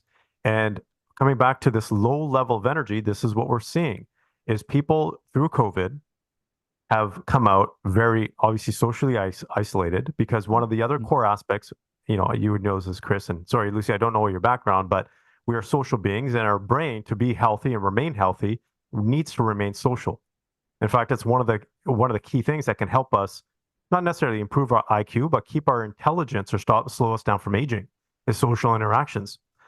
So this has dropped in terms of energy. People at the workforce are not as engaged anymore. They are not driven anymore. And this is a general blanket statement. This is not Hmm. everybody, but Yeah. we are seeing a high level. In 2023, we did a survey, research survey in Canada with a large population size, and we identified that 83% acknowledged or said that they were either burnt out or have been burnt out in the last 12 months. Mm. So, what is this doing to the workforce from a productivity perspective? It's like at an all time low.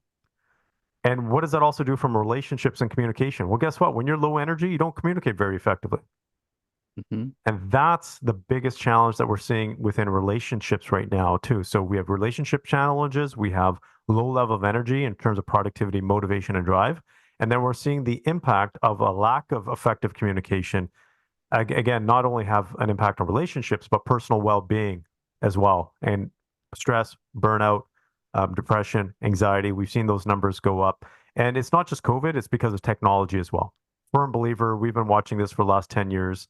We haven't done direct studies on it, but our partners have, that our now digital era is one of the causes of poor communication amongst individuals and within relationships. So I'm hearing two big challenges with the relationships, how to connect, how to have the effective communication, and also the low level of energy. What would you say? What can we do with that? How Oh, to increase? What would be some of the tips? yeah, No, it's a that's an interesting one. It's so first of all, it's very personal to the individual. But Mhm. we do this as part of our training. This is part of our advisory. In fact, my wife is a functional medicine expert that Mm. has an expertise in health performance.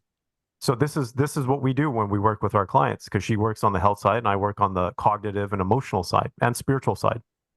So we Nice. kind of try to hit all four areas because energy comes into one of four categories.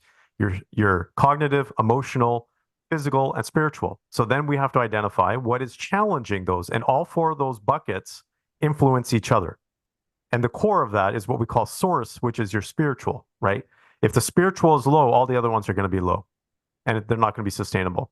So Mm. we also have to take a look at the spiritual side. Some people are open to it, some people are not. Not that we do any voodoo magic or anything like that, but according to that person's beliefs and backgrounds and knowledge, we help them and guide them. Perhaps you may want to try meditation. Perhaps you may want to get more in touch with your faith or whatever that, or purpose, or whatever that looks like for that individual, because that will help with the source energy. Mm. Then there's a whole methodology that we have when it comes to that. But there's the physical part. Are you eating healthy? Are you taking the Hmm. proper supplements? And are you getting enough rest and sleep? Then there's the cognitive emotional. Where does stress fit in? Where does anxiety fit in? Are you doing fun stuff? Are you doing stuff that energizes you, activities? Are there people Hmm. in your life Hmm. that are drawing energy away from you? So we have a checklist. It's very systematic. and we go through and we, depending on where that person is low, we identify what they need to do to bring their energy levels up. And that is, if we can help a person bring their energy levels up, then we can also help them in other areas because when energy is low, they're also challenged with decision making. They're also challenged with performance in those different areas of their life. If energy is low too, guess Mm. what? Their body energy, their immune system is going to be lower too. Hmm. So there's a cyclical Yeah. effect here. There's an ecosystem here when it comes to the energy level. So it's a big animal, but we try to break it down little by little. Can I go back to the isolation stuff? I totally agree with you. I think it's especially like we all love remote work, especially because commuting is terrible for everybody. And there is an element of community and human interaction that is missed out on a big daily basis. I was talking to an accountant friend of mine, and in the accounting world, a lot of teaching and mentoring of young folks is through like those quick 20-second interactions, like, hey, how do you do this? But you can't do that remote. Like you have to be intentionally calling somebody and you're interrupting them in another meeting. And so I think, yes, not every role needs to have that level of collaboration all the time, but you're still missing out on human interaction on an ongoing basis. And so, how do you, I guess, just thinking large scale, how are you kind of balancing the need for um, human interaction, collaboration, socialization to build that, but also the reality of remote work is also just logistically easier for a lot of Yeah. people. I'll talk about my personal experience and I'll talk about it from our organizational experience. Yeah. So my personal experience, I built my business in the US originally. And then I made a conscious effort because I was traveling down there quite a bit because I had two young kids to do more remote and virtual because I wanted to be around with my kids. So Mhm. before my wife said I was in lockdown before lockdown even happened Mm. because I was doing, we were doing Zoom calls and everything beforehand. And it was great because I could spend time with my kids. And during this life stage, I have an 11-year-old and a 9-year-old. I've made that conscious choice. Right now, I'm in my home office. This is where I work 90% of the time. And it's great, but it can also be lonely. But I spend my time interacting with my kids. That's Mm. that's for me because it's important. I know they need that. They need their dad around. We get to bond. But there are days where I'm lonely. There are days where I'm just like, okay, I need to go out and hang out. Maybe I'll just go out with friends for dinner, or maybe we'll just go to a bar, have a couple of drinks, we'll go visit Hmm. family, whatever that looks like. Absolutely. From a business perspective, I can tell you so many people, it's really interesting what's happened in Canada in particular around this topic because we just recently had a the public uh, so the public sector, so the government, their union basically because the government wanted the workers to come back and work 3 days physically in the office. The union was complaining. They're like, no, we want to do 2 days. All our workers are functional. Everything is being done in 2 days. That's a bunch of BS. I can tell you Mm. right now, that's a bunch of BS because working from home, again, is individual.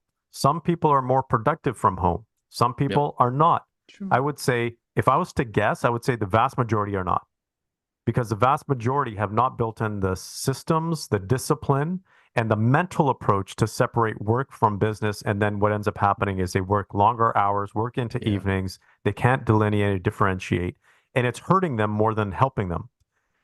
An employer like the union in this particular instance, not that I'm union bashing, but they have no clue what they're talking about because social isolation, yeah, there's a direct correlation between depression as well and anxiety. So if you're Mm. isolated, right? Social support is so important for that. So that's why we're also seeing higher numbers of people with depression and anxiety, and workplaces are not understanding that. I firmly believe. And so the interesting part here is my background's in innovation leadership. That's what I did my MBA in. And a core part of innovation is bringing people together in the same room, Hmm. interacting physically with each other's presence. I'll debate all day long with those individuals that say no, virtual teams are just as innovative because it's a different level of Mm. energy. It's a different Yeah. level of communication because you Yeah. can when I was in the corporate world, my innovation teams, for example, we had private offices, but we also had communal offices where they can go and just huddle and interact with each other and walk over to each other's desks and ask questions. That is not happening anymore. Yeah. And how many people like we're seeing, even when you call some businesses right now and it's customer service line, and you can tell they're answering from home. You can tell that their Hmm. phone quality is not that great. Half the time it's broken, whatever it is. What is that doing to the business results? It's not helping them. I appreciate everybody.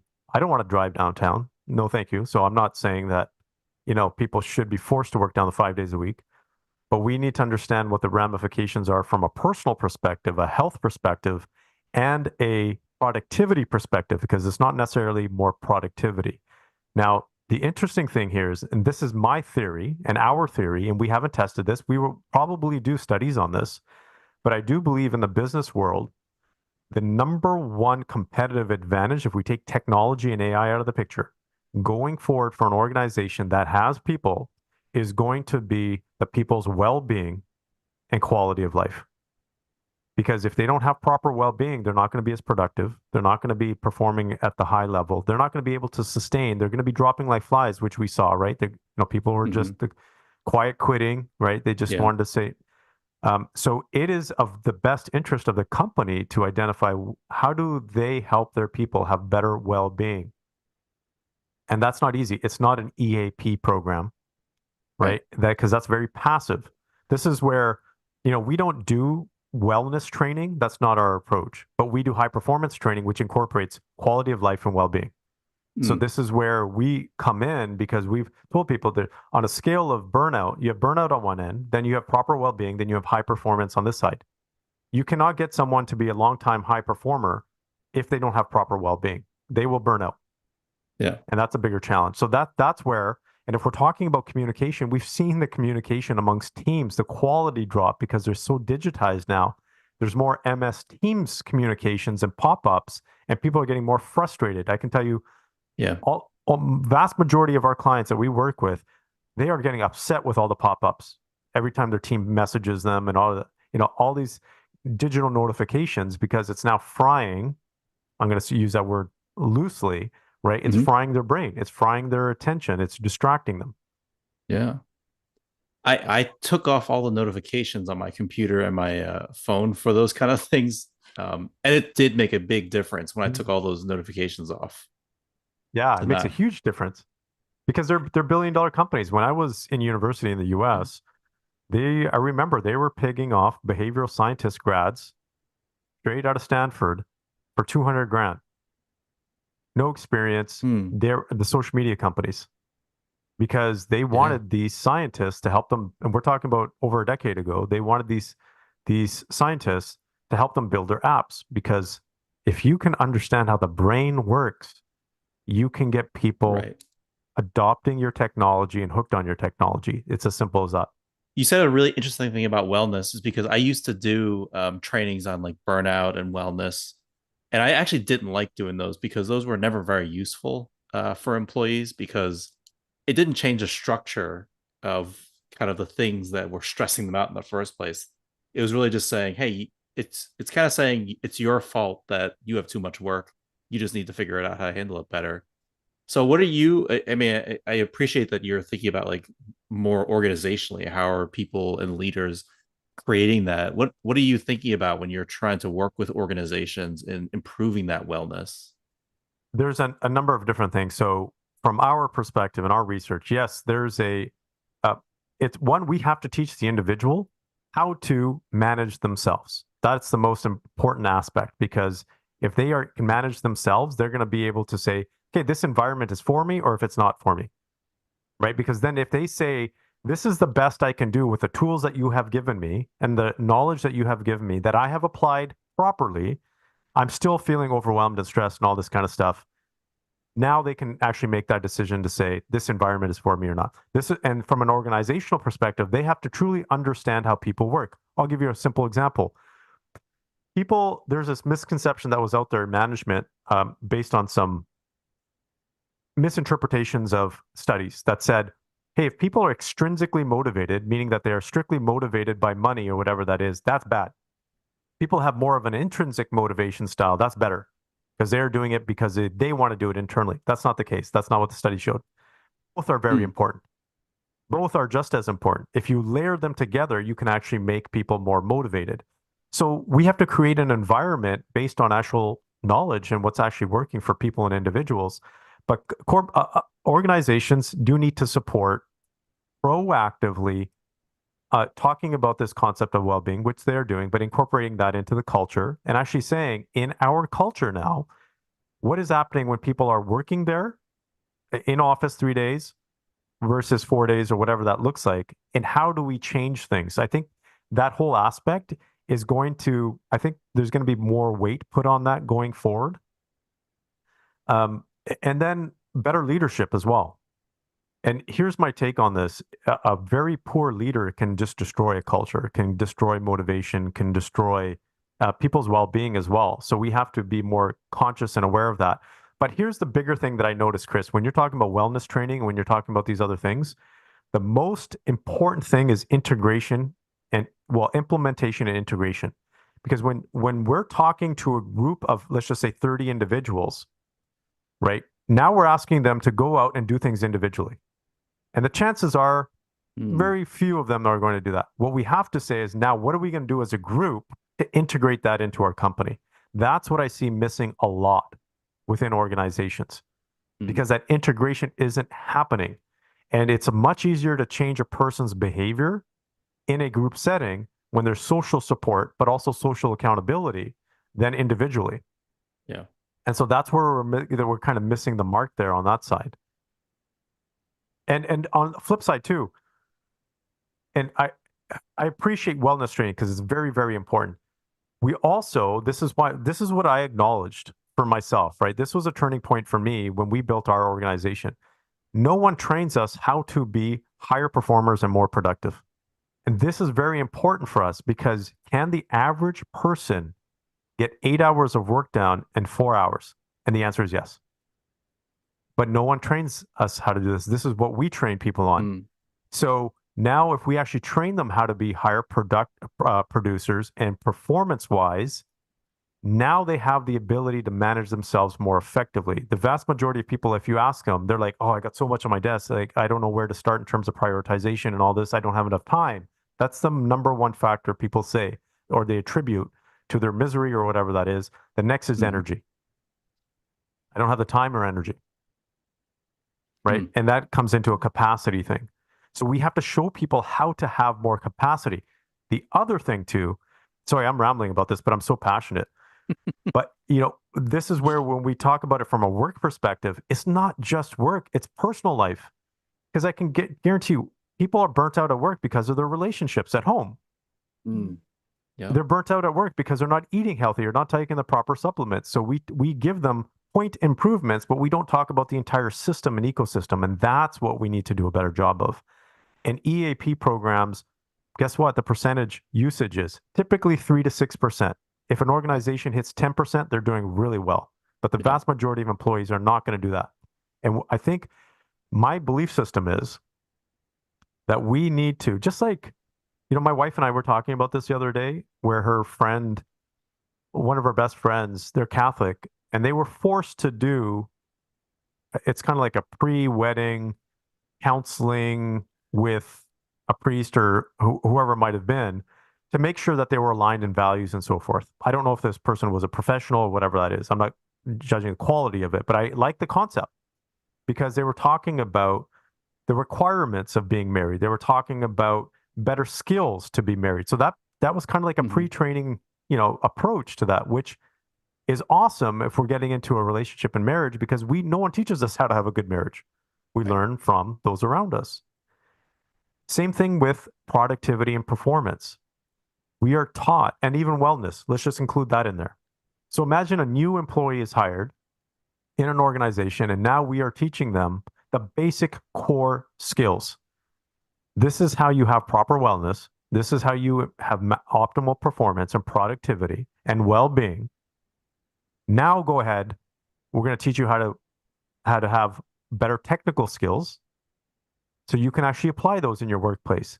Because the people, they go straight into the technical training, which is great. I understand people's restrictions in terms of budgets, right? Because people just don't have the time. Sometimes they need to get people right in the workforce. But, learning is There's a system and methodology behind learning. And if a person isn't in proper well-being, they're not going to learn as effectively and they're going to go into the job maybe at 20% in terms of what they learned. But coming back to what I'm saying here, my rant is that if we included this basic life skills type of training for individuals in organizations before they went onto the job site or place into the roles, they would be a lot more effective because now it's been ingrained culturally into them. It's an expectation as well, right? Mhm. That connects me to the topic that I am passionate about, which is emotional intelligence. If Mm, if imagine if that were taught at schools mm, as kids, how can we be self-aware? How can we have empathy for others? How can we regulate our own emotions and have the skills and tools? I would say that that would equip us to realize, I don't feel so good today. What's going on? And to actually find the ways, how can we give ourselves more energy? And I'm hearing from your approach really, in a way, both self-leadership and leadership of, and kind of organizational leadership and leadership of others. And looking how can we put that in place, the wellness, and then build on that, because the wellness sounds like it's part of the high performance. And also the relationships are part of the puzzle in a way, and the pieces of the picture of high performance. What would you say part of the relationships is the communication? What are usually, let's say, besides lack of energy, what other things get in the way of communication? okay, so one is fear. Hmm. So fear of it. So communication. Let's just say if you're shooting the shit, that's cool. You don't really have a fear factor, but it's very important that we communicate in tough times. When something Hmm. is on my mind and I need to speak to my wife about it, yet if I have a fear that something is going to go sideways or she's not going to take it properly, I'm A, going to shy away from that communication. I may not communicate at all, or B, I'm just going to be, maybe not as direct or as effective in terms of my communication because there's always a fear factor there. And why do I use that example? Because that's how a lot of guys feel, if I'm talking about men in particular. Mhm. So that fear is very, very important. I'm going to use a real life example because Chris, you asked me to share real stories and stuff. Yeah. How many men we talk to that we work with that are afraid to have tough conversations with their wives eh, because they're not happy, but they're afraid that if their wife doesn't like what they say, they're going to lose their kids or they're going to lose their half their net worth or Mhm. whatever that might be. So they just suck it up. So that's one aspect I would say from a communication standpoint. That's a challenge. The other one is okay, no one's really taught us how to communicate effectively. Okay, that's a basic one, right? So, how do you Yeah. actually communicate your feelings? How do you do it effectively? The other one I would say that's happening right now that I'm seeing affect more and more couples is technology. They're communicating via technology rather than in person. And that is uh, obviously you can't say what you want to say in an emoji. That's not going to work. Mhm. And so we're breaking it down into the bare basics that's getting misinterpreted. And I think that is a huge challenge right now within relationships or couples or whatever that may be, is a misinterpretation of information. And here's the other aspect here. If we're getting into the science and the psychology of this, because this is important. Yeah. And I'm going to be the first to put up my hand because my kids constantly bring it to my attention. And I've had to learn how to be better at this because of what's happened with our technology usage and we're constantly distracted is we are no longer focusing in as much in when we are communicating with other people. So what ends up happening is we miss information. If my attention, because I've been popping on my phone and my brain is still focused on the message or the email that I saw, and my son comes up to me and says something, because I have to catch myself, because I do this. Mhm. I have to catch myself and say, okay, no, eye contact. Or he will say, Dada, put your phone away. You're not looking at me. Okay, eye contact. I need to focus in on him so I can get the information, acknowledge that we are communicating here, that I truly care, and uh, I really want to communicate with him, right? Because that energy needs to be exchanged, that information needs to be exchanged properly. I've also caught myself many times missing out on key information because I wasn't present. So presence, particularly focus, attention, and presence, is a big challenge in today's communication.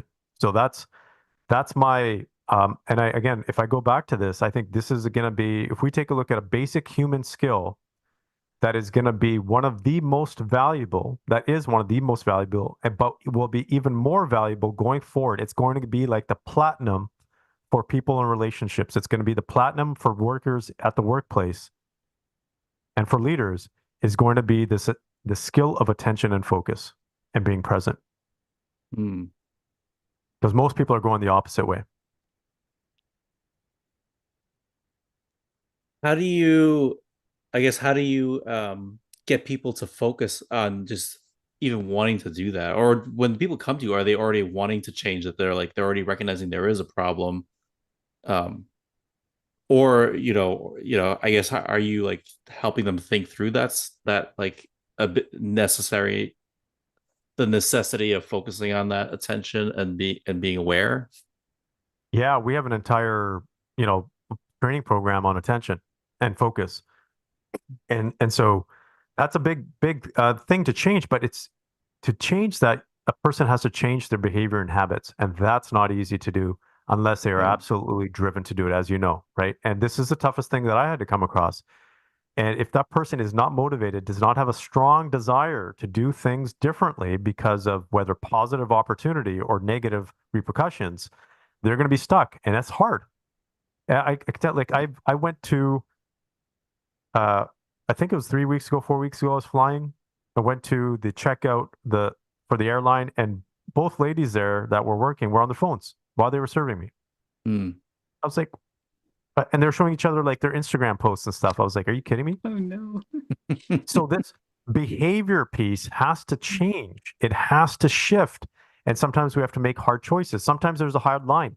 In Ontario, the government, so our province, the government basically came out and banned cell phones in schools. They also now have put a lawsuit out to social media companies saying you've screwed up our teaching. I don't know if Hmm. that's going to go anywhere, right?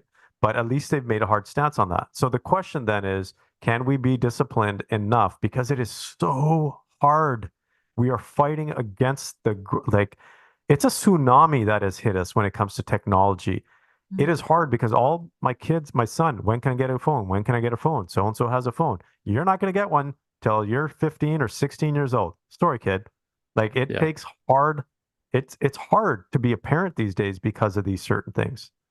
So discipline is very important. If people don't, and Chris, I'd love to get your take on this because we don't get into this realm of relationships or therapy or anything like that. But what I've seen is so many relationships break down because they haven't been able to communicate effectively, because they haven't been able to focus, whether it's anxiety, right? Because anxiety impacts focus and attention. We've seen anxiety levels go up significantly since COVID, which has a cascade effect onto relationships. But what is it? Sometimes people just have to feel or go through the process of losing and losing big time and the fear of losing before they changed. I don't know what your experience is. Well, that's a multi-layered question. And we talk about this a lot actually on this podcast too. Like relationships are hard and people change. I think that's what makes it hard is Mm, we are constantly changing and evolving, hopefully evolving, but at least changing. And so the way we view the world is different, the way we have expectations about the world. And in personal relationships, the hard part is without good communication about where you're at, without realizing it, both partners actually change their expectations of each other over time. And if they never discussed it to begin with, and they're still not discussing it, you get kids, you get older, you have job changes, you're a different person from when you started the relationship. And so now you have all these different expectations of what you think the other person should be like or should be doing. And you're still also part of you is like holding on to like what it used to be like when you were like, when you were more carefree and you had fun. And so that erodes at you because you're assuming, Lucy has this great quote: "Assumptions are the termites of relationships." It's because you're assuming the other person should be doing something, and then they're not doing it, and so they're not meeting your need, they're not meeting your expectations, so it just grinds at you. And some of those things are really can be minor, right? Like my wife hates seafood. She doesn't like seafood. It's annoying, like when we're trying to figure out food, but it's not going to like break our relationship, right? But if there was something bigger that was more meaningful to me, then they would start gnawing at me more. And I may, like to your point, I may not say anything about it out of the fear of something or hurt something. Or um, another thing that affects men also is we may not feel like our emotions are valid because people tell us like we're not supposed to have emotions. And Ouch. so like we don't say it, we don't like it just kind of festers there. And same thing for women. They might be upset something you're doing the entire time, and then finally it explodes. And for men in that relation in that situation, they're like, this came out of nowhere. I thought she was happy. I thought she was like everything was great. Why is she all of a sudden like unhappy about this? And I talk with one guy right now that's like that, and like it's like we look back at all these patterns, and he's like recognizing, oh, she's been kind of hinting at this all along. I just never paid attention to it because we were doing these other things, or I was focused on this other stuff. Mm. Um, so yeah, there's always that miscommunication, that miscalibration of how what you're supposed to be doing in a relationship, and that communication is so key. Without it, like it's not easy, but you got to do it in order to continue growing together. Both Lucy, of were you you gonna are. add? Yes, I wanted to ask because I'm hearing even you, Chris, mentioning the fear. And I'm curious, what would you say to hear from maybe both of you? What would you say helps you overcome that fear from having that conversation? What is your strategy? Yeah, I guess if you're asking me to I'll start, let I'll you. start then. Hmm. Yeah. Yeah, go first. Yeah. So coming back to my true center, and that's really what it is, right? Because if I'm Mm. being who I truly am internally in alignment with myself, because I know my true self, I think that so it comes back to this, knowing the old saying, know thyself. And if you are fulfilled with thyself or happy with thyself, then whatever I communicate is going to be in alignment with that. And so if I'm in alignment with myself, that's okay. Other people, and it took me a while to figure this out because this is a challenge for men these days. Because now they have been trained and told that whatever you feel naturally, that's wrong. So, for example, for men, we have at any given time, sometimes 1,000 times more testosterone than women. Are we going to be a little bit more aggressive? Are we going to be a little bit more standoffish at times? Yeah, it's part of our DNA, it's part of our hormonal structure.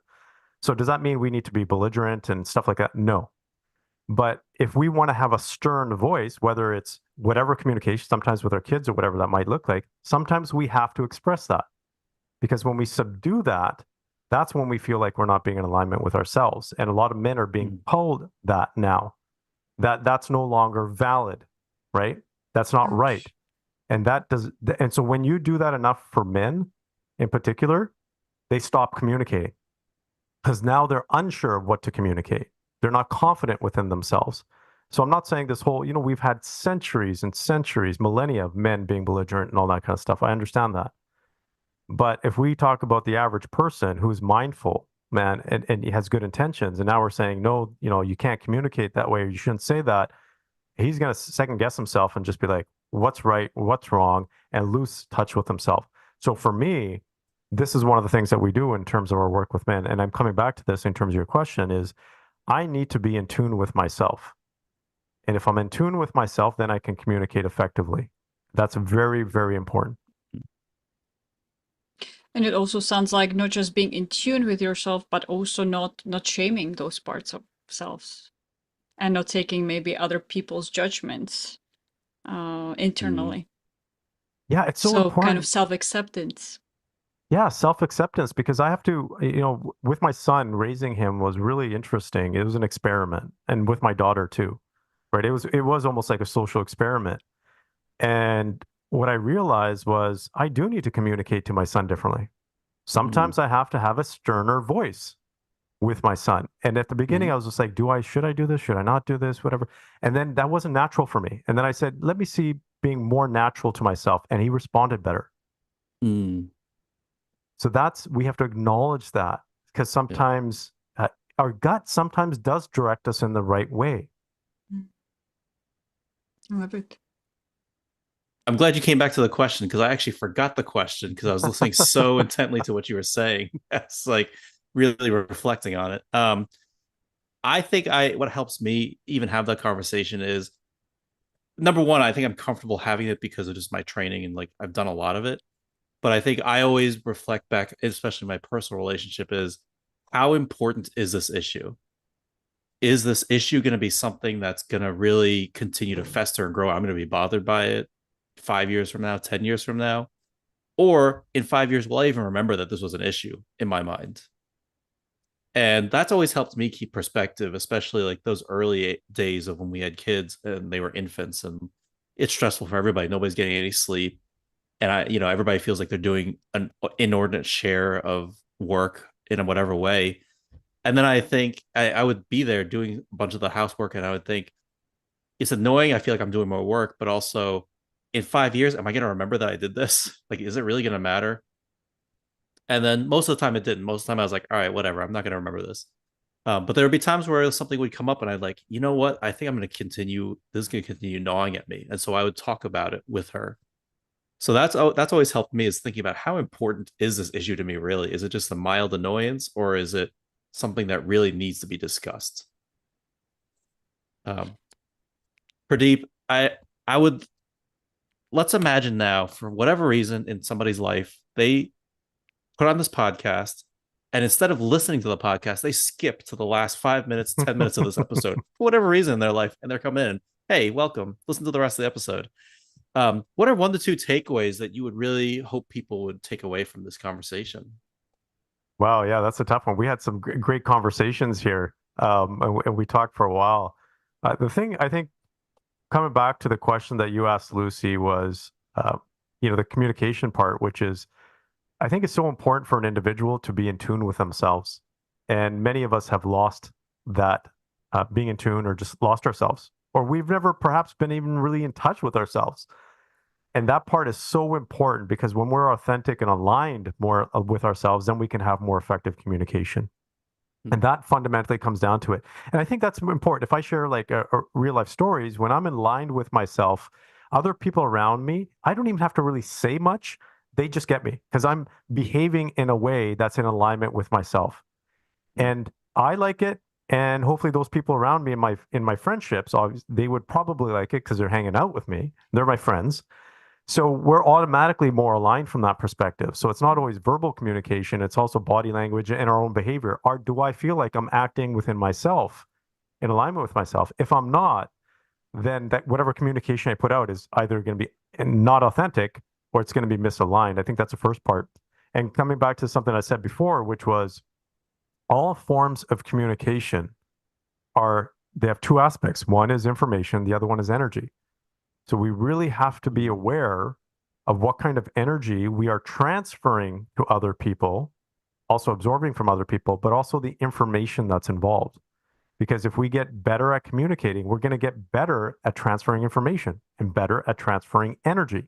And that's ultimately what good relationships are about in terms of interactions and communication. And why do we communicate?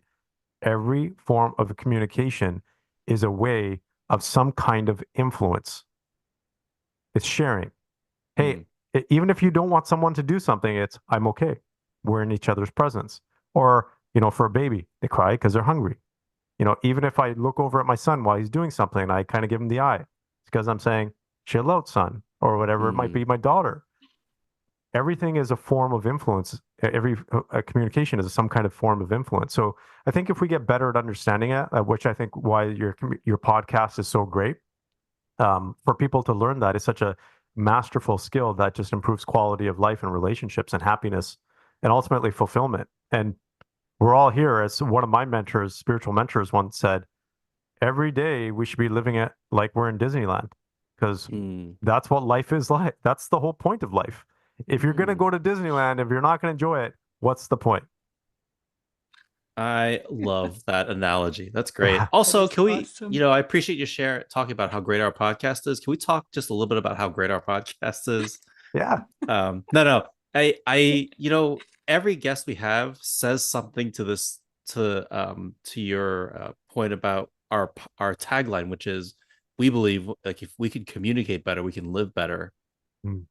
So it brings to mind like that's a really powerful, like I didn't come up with it. Lucy came up with it. I think it's an incredible tagline, because like people keep bringing it up in different ways, independently of us saying it to them. So it's so true about how we need to communicate better. Yeah, absolutely. I 110% agree. Pretty soon, my kids are going to come running through the door, and it'll be interesting to see what they communicate. So Pradeep, you have a book, you have some stuff. How can people find you? How can people follow you? How can people get your book and learn more and stay in touch with you? Yeah, I think the simplest way is you can take a look at. I'm most active on LinkedIn, so feel free to connect with me on there. Or my website site is pardeepsanga.com. The work that we do in particular when it comes to high performance is the executive lab, so the execlab.com. And my book, it's The Complete Man. So if you like the physical copy, you can go to completemanbook.com. Or if you want the audio and the ebook, you can go to completemanaudio.com. And there's a promo code that I can give, which is limited, or this one is different actually, Victory 75. So the word victory and then 75, you get 75% off the digital audio and ebook. We'll put all those links in the Thank chat you. so people can get to it. But Pradeep, I love this conversation. Me too. Thank you so much for joining us. Thanks for sharing your wisdom with us. Yeah, thank you. Awesome questions. You guys are very mindful. Actually, but this is one of the best, my funnest podcasts that I've had. Oh, Thank you. nice. That's so Thank sweet. you. Yeah, thank you. Yeah. Hopefully we'll get to have you back. I think we've had so many guests who have been focused on men's issues and communication and health. It makes me wonder if we should have like a panel of people like talking about that, and then have a panel about women's health. And That would be fun. That would be fun. Yeah, yeah. So if we have that, would you be willing to come back? absolutely. Sounds like a party to me. Yay. Awesome. Thank you. Thank you so much. Yeah, thank you for having me. Truly appreciate it. Thank you. A big thank you to Pradeep Sangha for joining us, for sharing his wisdom. It was an enlightening conversation for me. I always think it's interesting thinking about how to combine both of our domains, our work, our personal life, and our all of our stuff together, because even though we like to compartmentalize our work life and our personal life, really we're the same person in all those things, and we kind of have to put our little face in different places, but we're still the same person. We still have the same mind, and so it's important to think about how we working together around that. So again, big thanks. If you want to follow him, we'll put all those notes in the chat, in the show notes below. Please give us a like, please give us a comment, subscribe, let us know what you think. Do you agree? Do you think that there needs to be more communication to improve this interplay between our physical health and our professional health and our well-being? And how do you do that? Is that something that's easy for you or difficult? So let us know in the comments. We'd love to hear from you, and we will see you next week. Thanks a lot. Being a really, really good listener is crucial in this, right? At the end of the day, when I sit and I do a discovery meeting with a client, really want to be doing about 20% of the talking compared to 80% of the client. It's going to be about them. If I'm doing my job correctly, then I'm asking those probing, open-ended questions to get them to really open up, right? My practice is a value-based practice, and so part of my discovery process is that we go down Maslow's hierarchy of needs, and because I want to know what's important to them outside of the money, because they're going to be with me for years, and it's not whatever they say. It's not about the dollar sign or the numbers. It's always going to be something else. It's the same reason we get up in the morning to go to work or get into the office, right? We have very specific things that drive us. So being conscious of that in my process. Okay, now that I'm saying it a lot, I have a process. So that's very tactical. I have a very specific defined process that I use every time, repeatable, when I meet with a client. And so that I'm making sure that I'm touching those areas that are important. I'm making sure to keep track of that and making sure that they're fresh on my memory when these things come up in the future as well. Welcome to the art and science of difficult conversations. I'm Chris. And I'm Lucy, and we love having difficult conversations. That's right. And each week, we'll either share a tip, hear how others have gotten better at difficult conversations, or demonstrate common difficult conversations and what to do and what not to do. Let's get into it. Christopher, welcome for joining me on our podcast. Absolutely, Chris. Thank you for inviting me. I'm super excited to be here. And I'm always a big fan of meeting other Christophers. I won't introduce too much of what you do now because I want you to share kind of in your own words. What do you do and how did you get to where you're at? Yeah, absolutely. So, I have a couple of different hats that I wear. My for-profit business is I'm a financial advisor. I'm the owner of Houston First Financial Group, and I've been doing that for about 20 years now. But I also am a podcaster as well. In fact, you were on my show earlier this month, which is That's about right. to come out here in the next couple of days or so. And we had a great conversation on that. So I wear a couple different hats there. The show Money Matters podcast, we've been on the air for about 10 years, which in podcasting terms is a long time. And so really people either know me through the podcast or for the financial planning and retirement planning that I do. Yeah. And how did you get into this? Did you always want to work in finance and working with money? Oh, God, no. Yeah. Okay. So yeah, no, that's a great question. So that's actually like so I studied philosophy and English in college, and I managed a bookstore when I was back in school. I am one of these people that I was like, how did I get into finance? Right. When I was younger, so I just hit 50, one of the things is I used to look at the newspaper, and when I got to the business section, there would just be this ocean of numbers and percentage signs and symbols and letters, and it was always kind of like a mystery to me as to what this is. Kind of the way I think is like the more complex it is, it's more of a challenge for me. So I'm like, ooh, what is that?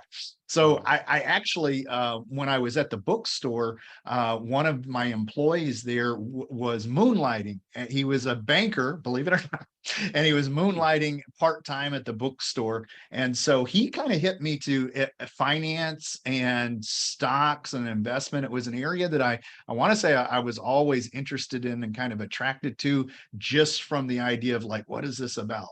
And he was somebody who kind of, and I said, mentored me, got me started down that road. I'm kind of dating myself, back in the 90s, I bought Yahoo, and when it went IPO, and then we turned around and sold it and bought a couch at IKEA with the proceeds. I want to say that's about the most 90s reference that you can give. And so that kind of got me started down that road. When I wanted to be a philosophy professor, but I looked at my professors back then, and this is a generalization. I looked at happiness units. How happy were the people actually teaching philosophy, and the professors, very intelligent, super intelligent people, great in groups, not very happy. So the more I learned about what it took to be a professor and in the publisher parish, I realized this wasn't exactly what I wanted to do. And then I started down the road of financial planning, and I was the top first year advisor at American Express Financial Advisors, which doesn't even exist anymore. And so that was kind of one of those things that if you've got the entrepreneur spirit and you do really well, kind of gets in your blood, and there's no turning back if you know the entrepreneur types. And that got me kind of set down that road, and fast forward, been doing this for 20 years and manage millions of dollars of retirement assets now. And yeah, great question. So Yeah, I love that backstory because I think there's a lot of jobs that exist that kids don't know about. And so there's like the job I do, there's no way me as a kid would have known this existed. So to even conceptualize it is wild. right, you don't have a lot of kids raising their hand and saying, "Oh, I'm going to be a financial advisor." It just doesn't enter into the scope at that point, right? Right. And so, one of the reasons I'm excited to talk to you is because my wife and I have had a financial advisor since we got married. Instrumental, super instrumental. Everybody listening should get a financial advisor. Number one thing, you should get a financial advisor because money is hard to talk about. And when my wife and I got married, we had no idea how to combine our finances, how to think about finances. We had lots of loans that we were trying to pay off at the same time. It's so helpful to get everything in order, pay off our finances. We've got insurance that we thought were like, do we really need extra life and disability insurance? Turns out, yes, we do need extra life and disability insurance. 100%. Yeah, I've never had a widow look at me and say, "Oh, we've got too much insurance." That's a thing. And it's one of those things that I think we tend to think we're going to live forever. Or you've got that kind of idea in the back of your head, like, man, maybe we don't need this. But having seen how these things can play out, it's definitely a good thing when stuff happens, right?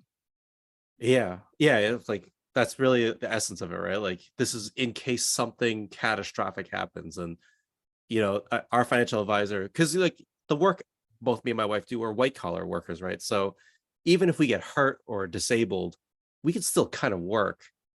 But our financial advisor was really able to help us think through yes, you're right. If you get hurt, you could still work. But what if you couldn't even do that? That means you are so catastrophically hurt that you do need some kind of income and some kind of way to do that medical support. And so that was like, oh yeah, you're right. And then all that kind of stuff. And so as we were talking before about kind of what you wanted to share, this podcast is about typical conversations. And it's timely because my mom is downsizing her house. My parents are, older. So the idea of estate planning, the idea of talking even about death and finances was already hard. Lots of Right. people struggle to talk about finances, but even then talking about death and planning what to do and thinking about that as a reality, you know, uh, I guess, how do you conceptualize, how do you get comfortable with that idea of talking about that topic or two heavy Yeah. topics? Yeah, for sure. So actually, I'm smiling a little bit because even I just used a euphemism when I said when stuff happens, right? But what I was talking about was death, right? And so it can be, a difficult topic, not just for us as professionals, but for individuals, people just discussing death. I think we've all heard the idea that public speaking and death. People hold these on about the same level as far as things that they're afraid of and have issues even bringing up and discussing. The good news, after having dealt with these issues for many years, is that with estate planning, it's not as big a deal as people think when it comes to just sitting down and getting your core legal documents in place, right? So there's this idea that if you just approach or bring up the topic of death, that sometimes I'll see clients start doing the hand wringing, or it's just that just uncomfortable just even approaching it, right? But it's actually the opposite. It's one of these things, once you get started putting those plans in place, which would be your core legal documents, right? Your will, your trust, your healthcare, your financial power of attorney, your healthcare surrogate, all of those things that you need to have as core legal documents. Once you have that stuff in writing, it's almost like this weight just gets lifted off of your shoulders. It's actually a relief because you've already got your intentions mapped out, documented on paper, right? Now that's just the legal document side of it. The other part of it is the conversations, right? That's actually probably more difficult than the legal documents, right? Because it's approaching those conversations. So, if it's just a couple, let's say a mom and pop, right, getting a simple will together and a simple estate issue, having that conversation is kind of like a one and done. We got it done, and we've got the legal documents done. But things change throughout your lifetime, right? We have deaths, adoptions, divorces, births, right? These are all life events that could change your intention on your legal documents, right? So that's always, it's really not a static thing. It's a dynamic thing that we go back and have these conversations over and over. Another aspect of this that still falls into legacy planning and estate planning is having that conversation with the generation above you, right? So, I just mentioned I'm 50. We're now at this age where my generation are either becoming caretakers, or there are certain aspects where we're having to step in and take on a different role than we've had to do in the past, right? Something we're uncomfortable with. Part of that caregiving or legacy talk is approaching that conversation with your elderly parents, right? Finding out if they have estate planning documents in place, what benefits do they have in place for their healthcare needs as they age. Sometimes if there's cognitive disabilities or dementia or Alzheimer's, we're literally having to go in there and kind of take control of the finances and help them do things like paychecks and continuing, running the household, right? Some of those cognitive diseases, those chronic illnesses, they're very unforgiving. And so things that they did when they were younger, if it's not a family member who's having to step up, there's things that we may not have thought about that we have to get on our radar. But just having that conversation with them, sitting down, but sometimes we facilitated that conversation, and it really depends on the family dynamic. But it could be as easy as just getting you and your siblings together and approaching this conversation with them. It could be having a neutral third party come in. The opposite way, coming from the parents. The parents may have absolute line in the sand expectations of what they want from the kids, and they might be the one who raise their hand and say, let's have this meeting and let's put some guidelines in place. It may not even be about the money, right? A lot of times legacy could be about values and traditions and oral history and things that they're passing on just through a conversation. But if you don't start that conversation, none of these things gets said, right? They're just kind of in the back of your head. They're not put out into the world. And so you're kind of leaving your family out there to kind of guess or speculate like what your intentions are. Right. And that's the thing we constantly, I don't like this word, preach on this podcast, Lucy and I. We constantly talk about difficult conversations. Yes, they're uncomfortable, but they are the key to moving your relationship forward and deeper and getting things done. You have to be transparent. So I'll skip the legal stuff because that's beyond the scope of this podcast. But I'm wondering, were you always comfortable with these kind of conversations? So no. Just like anybody else, discussing death is heavy and weighty, right? But what I found is, so I work mostly with retirees, so 55 and up, who are either 5 to 10 years away from retirement, or after having done this for 20 years, they're already on the other side of retirement. They're taking distribution.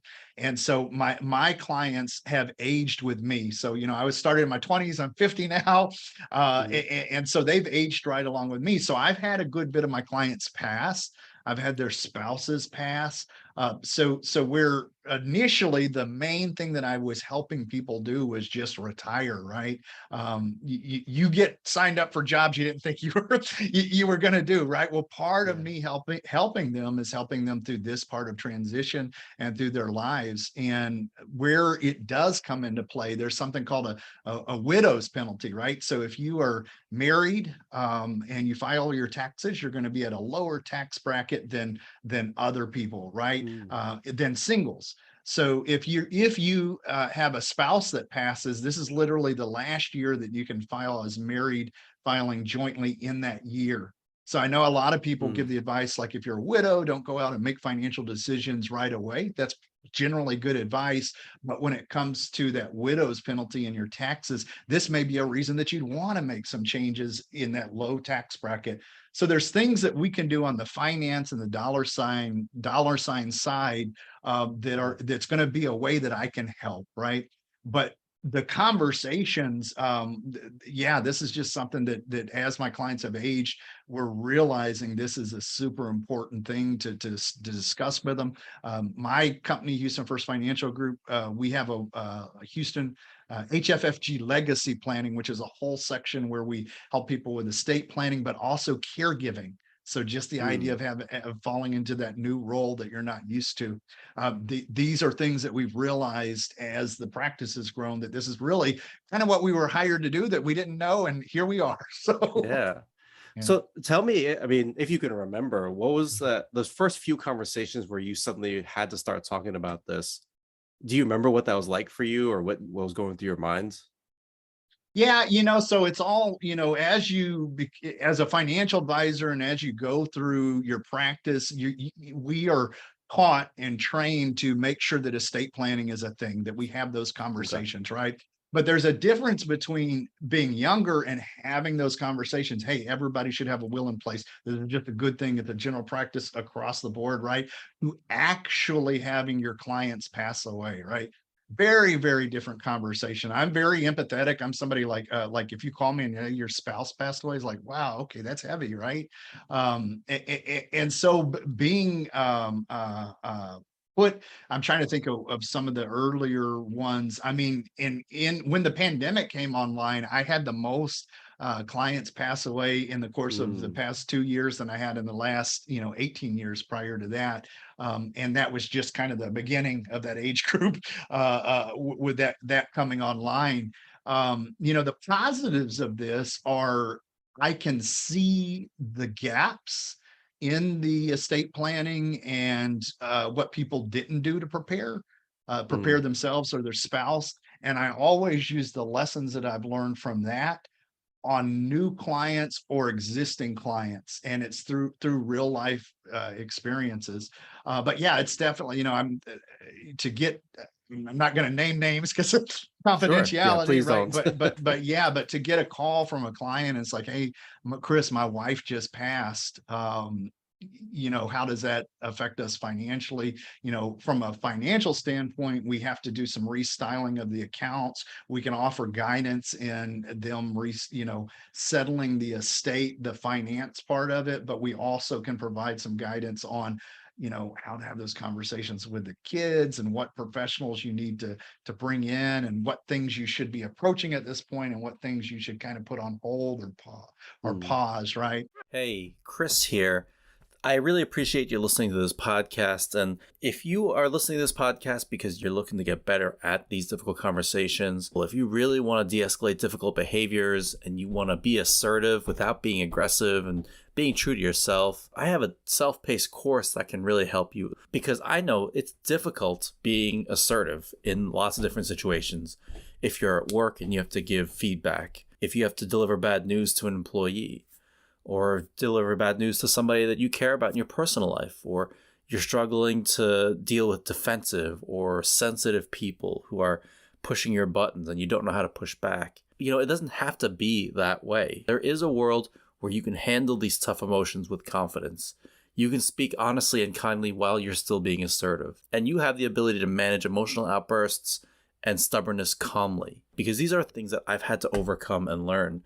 And so this self-paced course goes through all of those things. I've created this trust framework that helps you think through how to prepare for and how to facilitate hard conversations. And you hear a lot of it actually in this podcast as I talk about how to handle difficult conversations in lots of different scenarios. Currently, the course is closed for enrollment. There's a waiting list. If you are interested in learning more, enrollment will open up at the end of August and the beginning of September. So please go to the website. I'll link it down below, and you can learn more about it and join the waiting list if you want to hear more about it. But I'd love to see you there.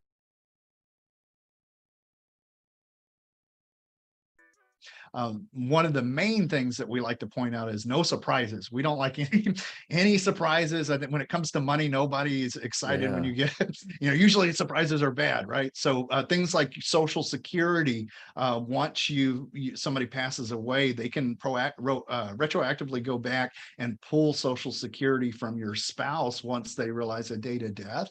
But it's Social Security, right? It's like the IRS, right? They may not realize it until months have passed, but they darn well will go back and correct it and change. And that changes how Hmm. your budget is in your household, right? If you're used to budgeting from a two-person household, whether you're living off of Social Security or pension, and that Hmm. changes, we kind of help you prepare on the front end. Hey, here's what we need to be looking for and that sort of thing.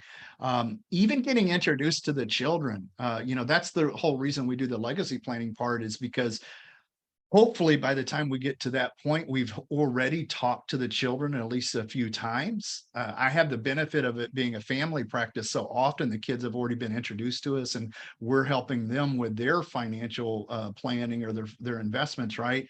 But if we haven't, they may have called us once or twice in the past. And so having that relationship where the kids feel comfortable, like, hey, I know you've worked with my dad or you've worked with my mom in the past. Um, Having that uh, Mm. relationship where they're not scared to pick up the phone and it's just another person getting lost in the numbers there. That's a huge part of it. It's, people don't want to feel that way when they're grieving and they're going Yeah. through this process. You want to make it as easy as possible.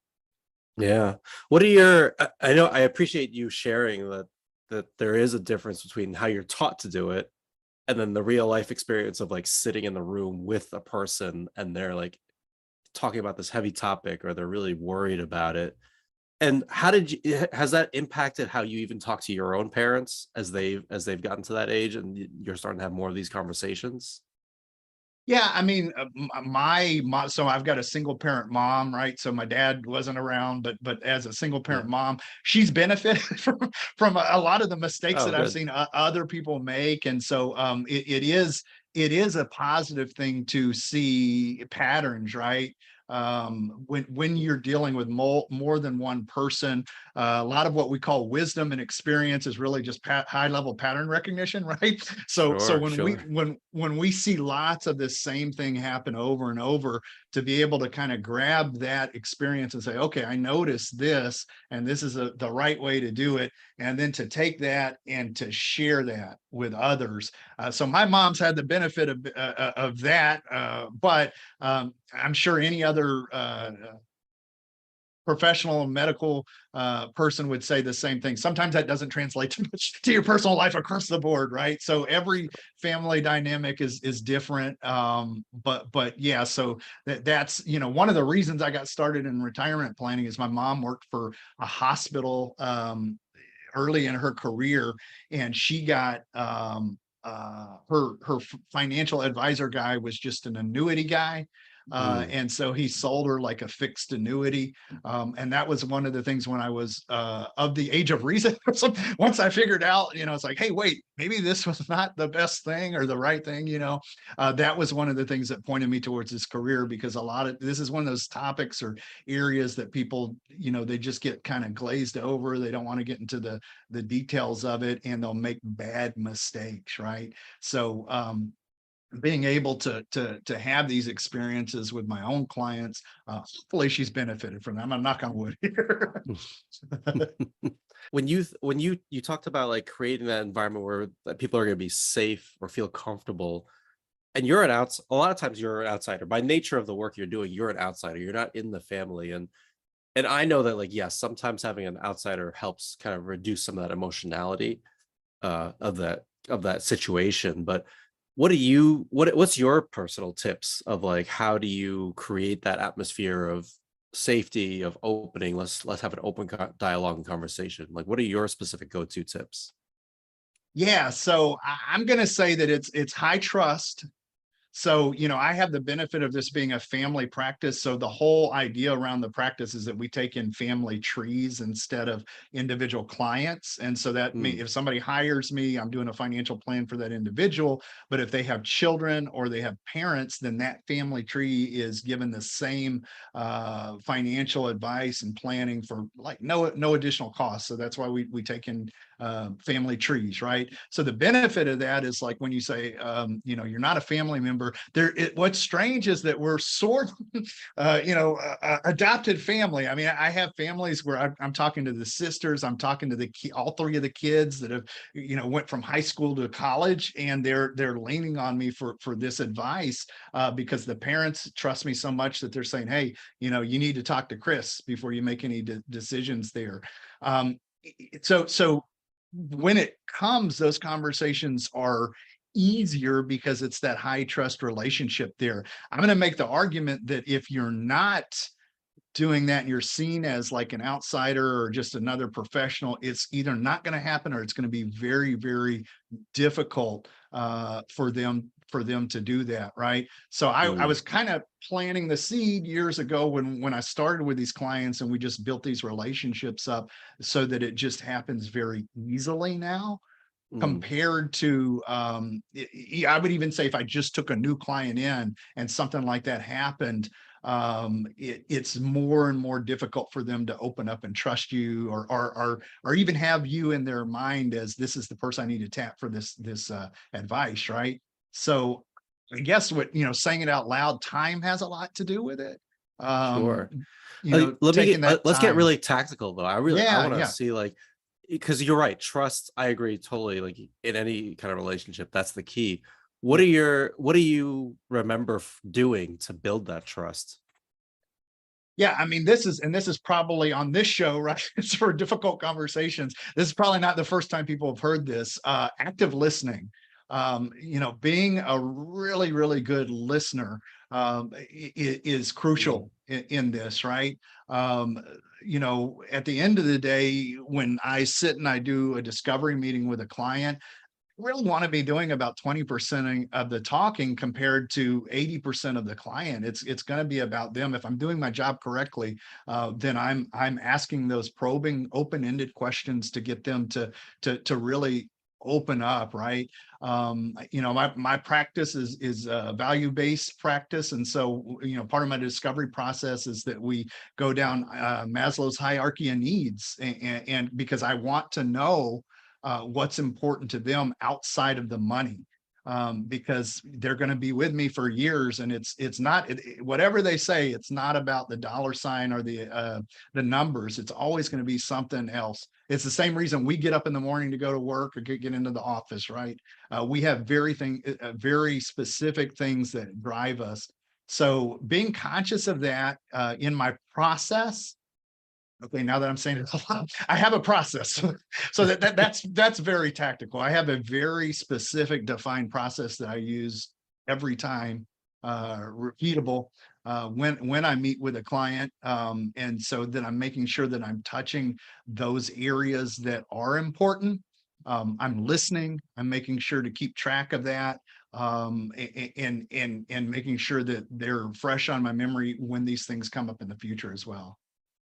It's interesting how much active listening cuts across like every type of profession that requires relationship and trust building. 100%. I'm still learning this. I mean, I was, at one point I was an HR trainer and I taught active listening, right? What's interesting is that now with technology, I'm using a software called Avoma that does, and it's similar to some of these other AI voice capture, note-taking software that's out there. But what this one does different, it kind of records the entire meeting, and it goes back and it tells you what percentage you talked versus the person that you're talking with. And it really, really, as for somebody who's also a leader, I've got staff here. If I'm having a meeting with my assistant and I realize that it's 80% me talking versus 20% her talking, not good, right? Mm-hmm. So this is where I am using some tools that are, I guess now that we're saying this out, I'm using some tools that are also, to this day, still it's a skill that you just get better and better at, and being open to learning and changing. And that's one of the tools that I've been using lately to help me with that. Mm. The tool that I have here with us, Fathom, that's it keeps popping up every now and then, like how much is it am I talking, what percentage of the time. Oh, nice. It does the same thing. It tells me how much I'm talking versus the other person. Nice. I have heard Fathom. I haven't tried it, but I was on a webinar this week where it got mentioned in the top 3 of these types of programs out there. So I might have to check it out. So. And I guess maybe I don't know if I'm allowed to even mention it, but it's free, right? Like if you go to the website, it's free for individuals. So great deal. Yeah. Mine, I'm paying $24 a month for it. And the only thing that, well, there's a couple things, but it allows you to archive the actual video stuff. So the reason I'm mentioning this is because when I'm going back and doing a financial plan, I will go back to these recorded conversations and go to the key moments, right? So, a lot of times when you meet with a client, they're like, well, was he really listening? Is that stuff that's actually getting captured? Well, this tool that I have, it allows me to put keywords in there and go back and like, okay, what did she say about her parents? Every instance of her speaking about her parent comes up in there, and it's a very good time saver, and it's not detracting, it's adding. So I'm being more and more open to these types of tools. So Yeah. I'd love to know, what are 1 to 2 takeaways our listeners could have of just things they could think about to start doing to get comfortable talking about this with their own parents, or themselves, to start talking about this estate planning and planning for the inevitability of death. yeah, so we provide a guidebook of resources that kind of helps you approach this conversation. But without having something like that, just starting the conversation with your parents. You might use other examples of your people that are around you that have had similar situations, and said, my friend Jane or my friend John had this experience with their parents. Boy, that wasn't good, or boy, that worked out okay, and here's why. And that might be a way to kind of test bubbles approaching the conversation, right? That doesn't work, be very direct. Tell them specifically why you're doing it. Often this comes up with somebody's financial plan, because if mom and dad maybe didn't have the best plan in place, or aren't doing the right things, when some of the things that we mentioned earlier, like Alzheimer's or Parkinson, come online, this might be a financial responsibility for you that you didn't expect, right? So part of good financial planning is looking for all of those question marks, and we plan for the best, or plan for the worst, hope for the best, right? But we want to get rid of all of those question marks and to be determines and unknowns. And so that's part of it, is literally bringing up that conversation. Some of the parents will be proactive and will tell you, right, if they have specific things they want to do with trust, or we've got people that, I want to leave a bequest behind for my children, or even my grandchildren. I want them to, if they go to college, we're going to give them this much. If they don't, we're not going to give them anything, right? You can get into the weeds. You can really kind of dial this stuff in. Or the opposite of that, where there's been no planning at all. So the question that you had about those initial conversations, that's super powerful. That really just starts the flywheel going towards the positive direction, right? And even if it's negative, right? Even if they come back and say, "Who are you?" But I'm your mom, I'm your dad. Why are you asking this stuff? That was kind of the worst case scenario, right? Isn't it kind of good to know that early on? Right. Yeah. If there's some blockage there, or some reason as to why they're not approaching the topic, what's the worst they can do? And if that comes up, that's probably the reason you should initiate it to begin with. You kind of want to know those things, right? So yeah. Just a little bit, it's still related, but it's a little bit of a tangent. How do you approach families where the siblings might be fighting over kind of what they see as a fair share, or try to influence in some way, getting more or less or whatever? Just that the idea of, because Yeah. money makes everybody a little bit wild. So how do you Yeah. approach those conflicts and those dynamics? Yeah, so this is a huge issue, especially with the age group that I'm working with, right? So anybody who's over 55, if they have been married once, divorced, and remarried, there's a high probability that they have a blended family with children from one marriage and children from a second marriage. And then they're trying to put this together, right? They're trying to put this household together, these finances together. So that's a recipe for hurt feelings, right? Right. So yeah, so for sure. So having one, just building the importance of how important it is to define those things. Even right at the beginning of this second marriage, when you're putting together two past lives into one financial household, sometimes they have the idea that they're keeping separate finances because they've had some past mistakes with finances. So they put up this kind of firewall. But when it comes to the styling of the accounts and the estate planning side of it, we're in a Texas here where it's community property, right? So even some of the things that they do where they might think that they have independence by having separate accounts, the state doesn't look at it like that, right? So making sure that you have this discussion so that you know how all of those things work with the assets being distributed the way that you think that they should. And that's about intention, right? So intention, they have to say it out loud. They have to talk it out. The earlier, the better. You know, we are not. I'm a certified estate and trust specialist, but I'm not an attorney, so I can't draft the legal documents. But our job is to quarterback it, bring it up, you know, help them have that conversation, to facilitate the conversation. The end result is avoiding that kind of a family dynamic where people are fighting, right? If the parents want to give two things, not to be a financial burden to their family or to not be a source of contention, this is super important for them to do, because by them saying it out loud and putting their intentions in writing, anybody that's left here to grieve, they're not having to be a mind reader or speculate what the parents wanted, right? It's kind of written, it's defined, and then they're allowed to grieve and to focus on the emotional part of it, because this stuff's all happened behind the scenes. It's already done, right? It really shouldn't be shouldn't be a thing that we're still talking about after people pass and siblings argue. But every family's different. There's always a different, you know, different dynamic going on. The earlier that you bring these conversations up, the better, because you get all of those things out in the open. You know, it is interesting facilitating conversations with families like that. But it is, I'm sure from what you do as a living for a living, you've seen this this kind of stuff, and it's super important for families to discuss this and bring that stuff up. Yeah. Absolutely. Well, this is really interesting, Christopher. Again, I love this topic because I've been forced to get comfortable with it, and I just think it's so important. So, where can people find you? Where can people follow you if they want to learn more? If they want to just follow you and get in contact with you and your podcast? Yeah, absolutely. So for my financial planning practice, it's www.houstonfirstfinancialgroup.com.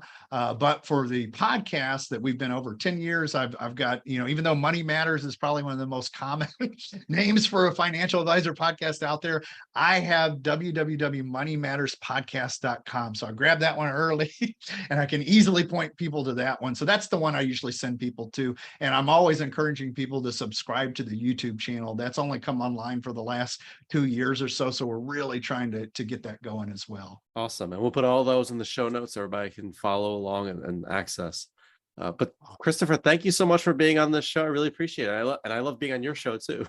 Absolutely. I love it. We had such a great conversation on the show, you know, a couple of weeks ago that I felt like this was a continuation of it. And I was very honored to be on your show as well. I appreciate it. Thanks so much, Christopher. All right. Have a good one.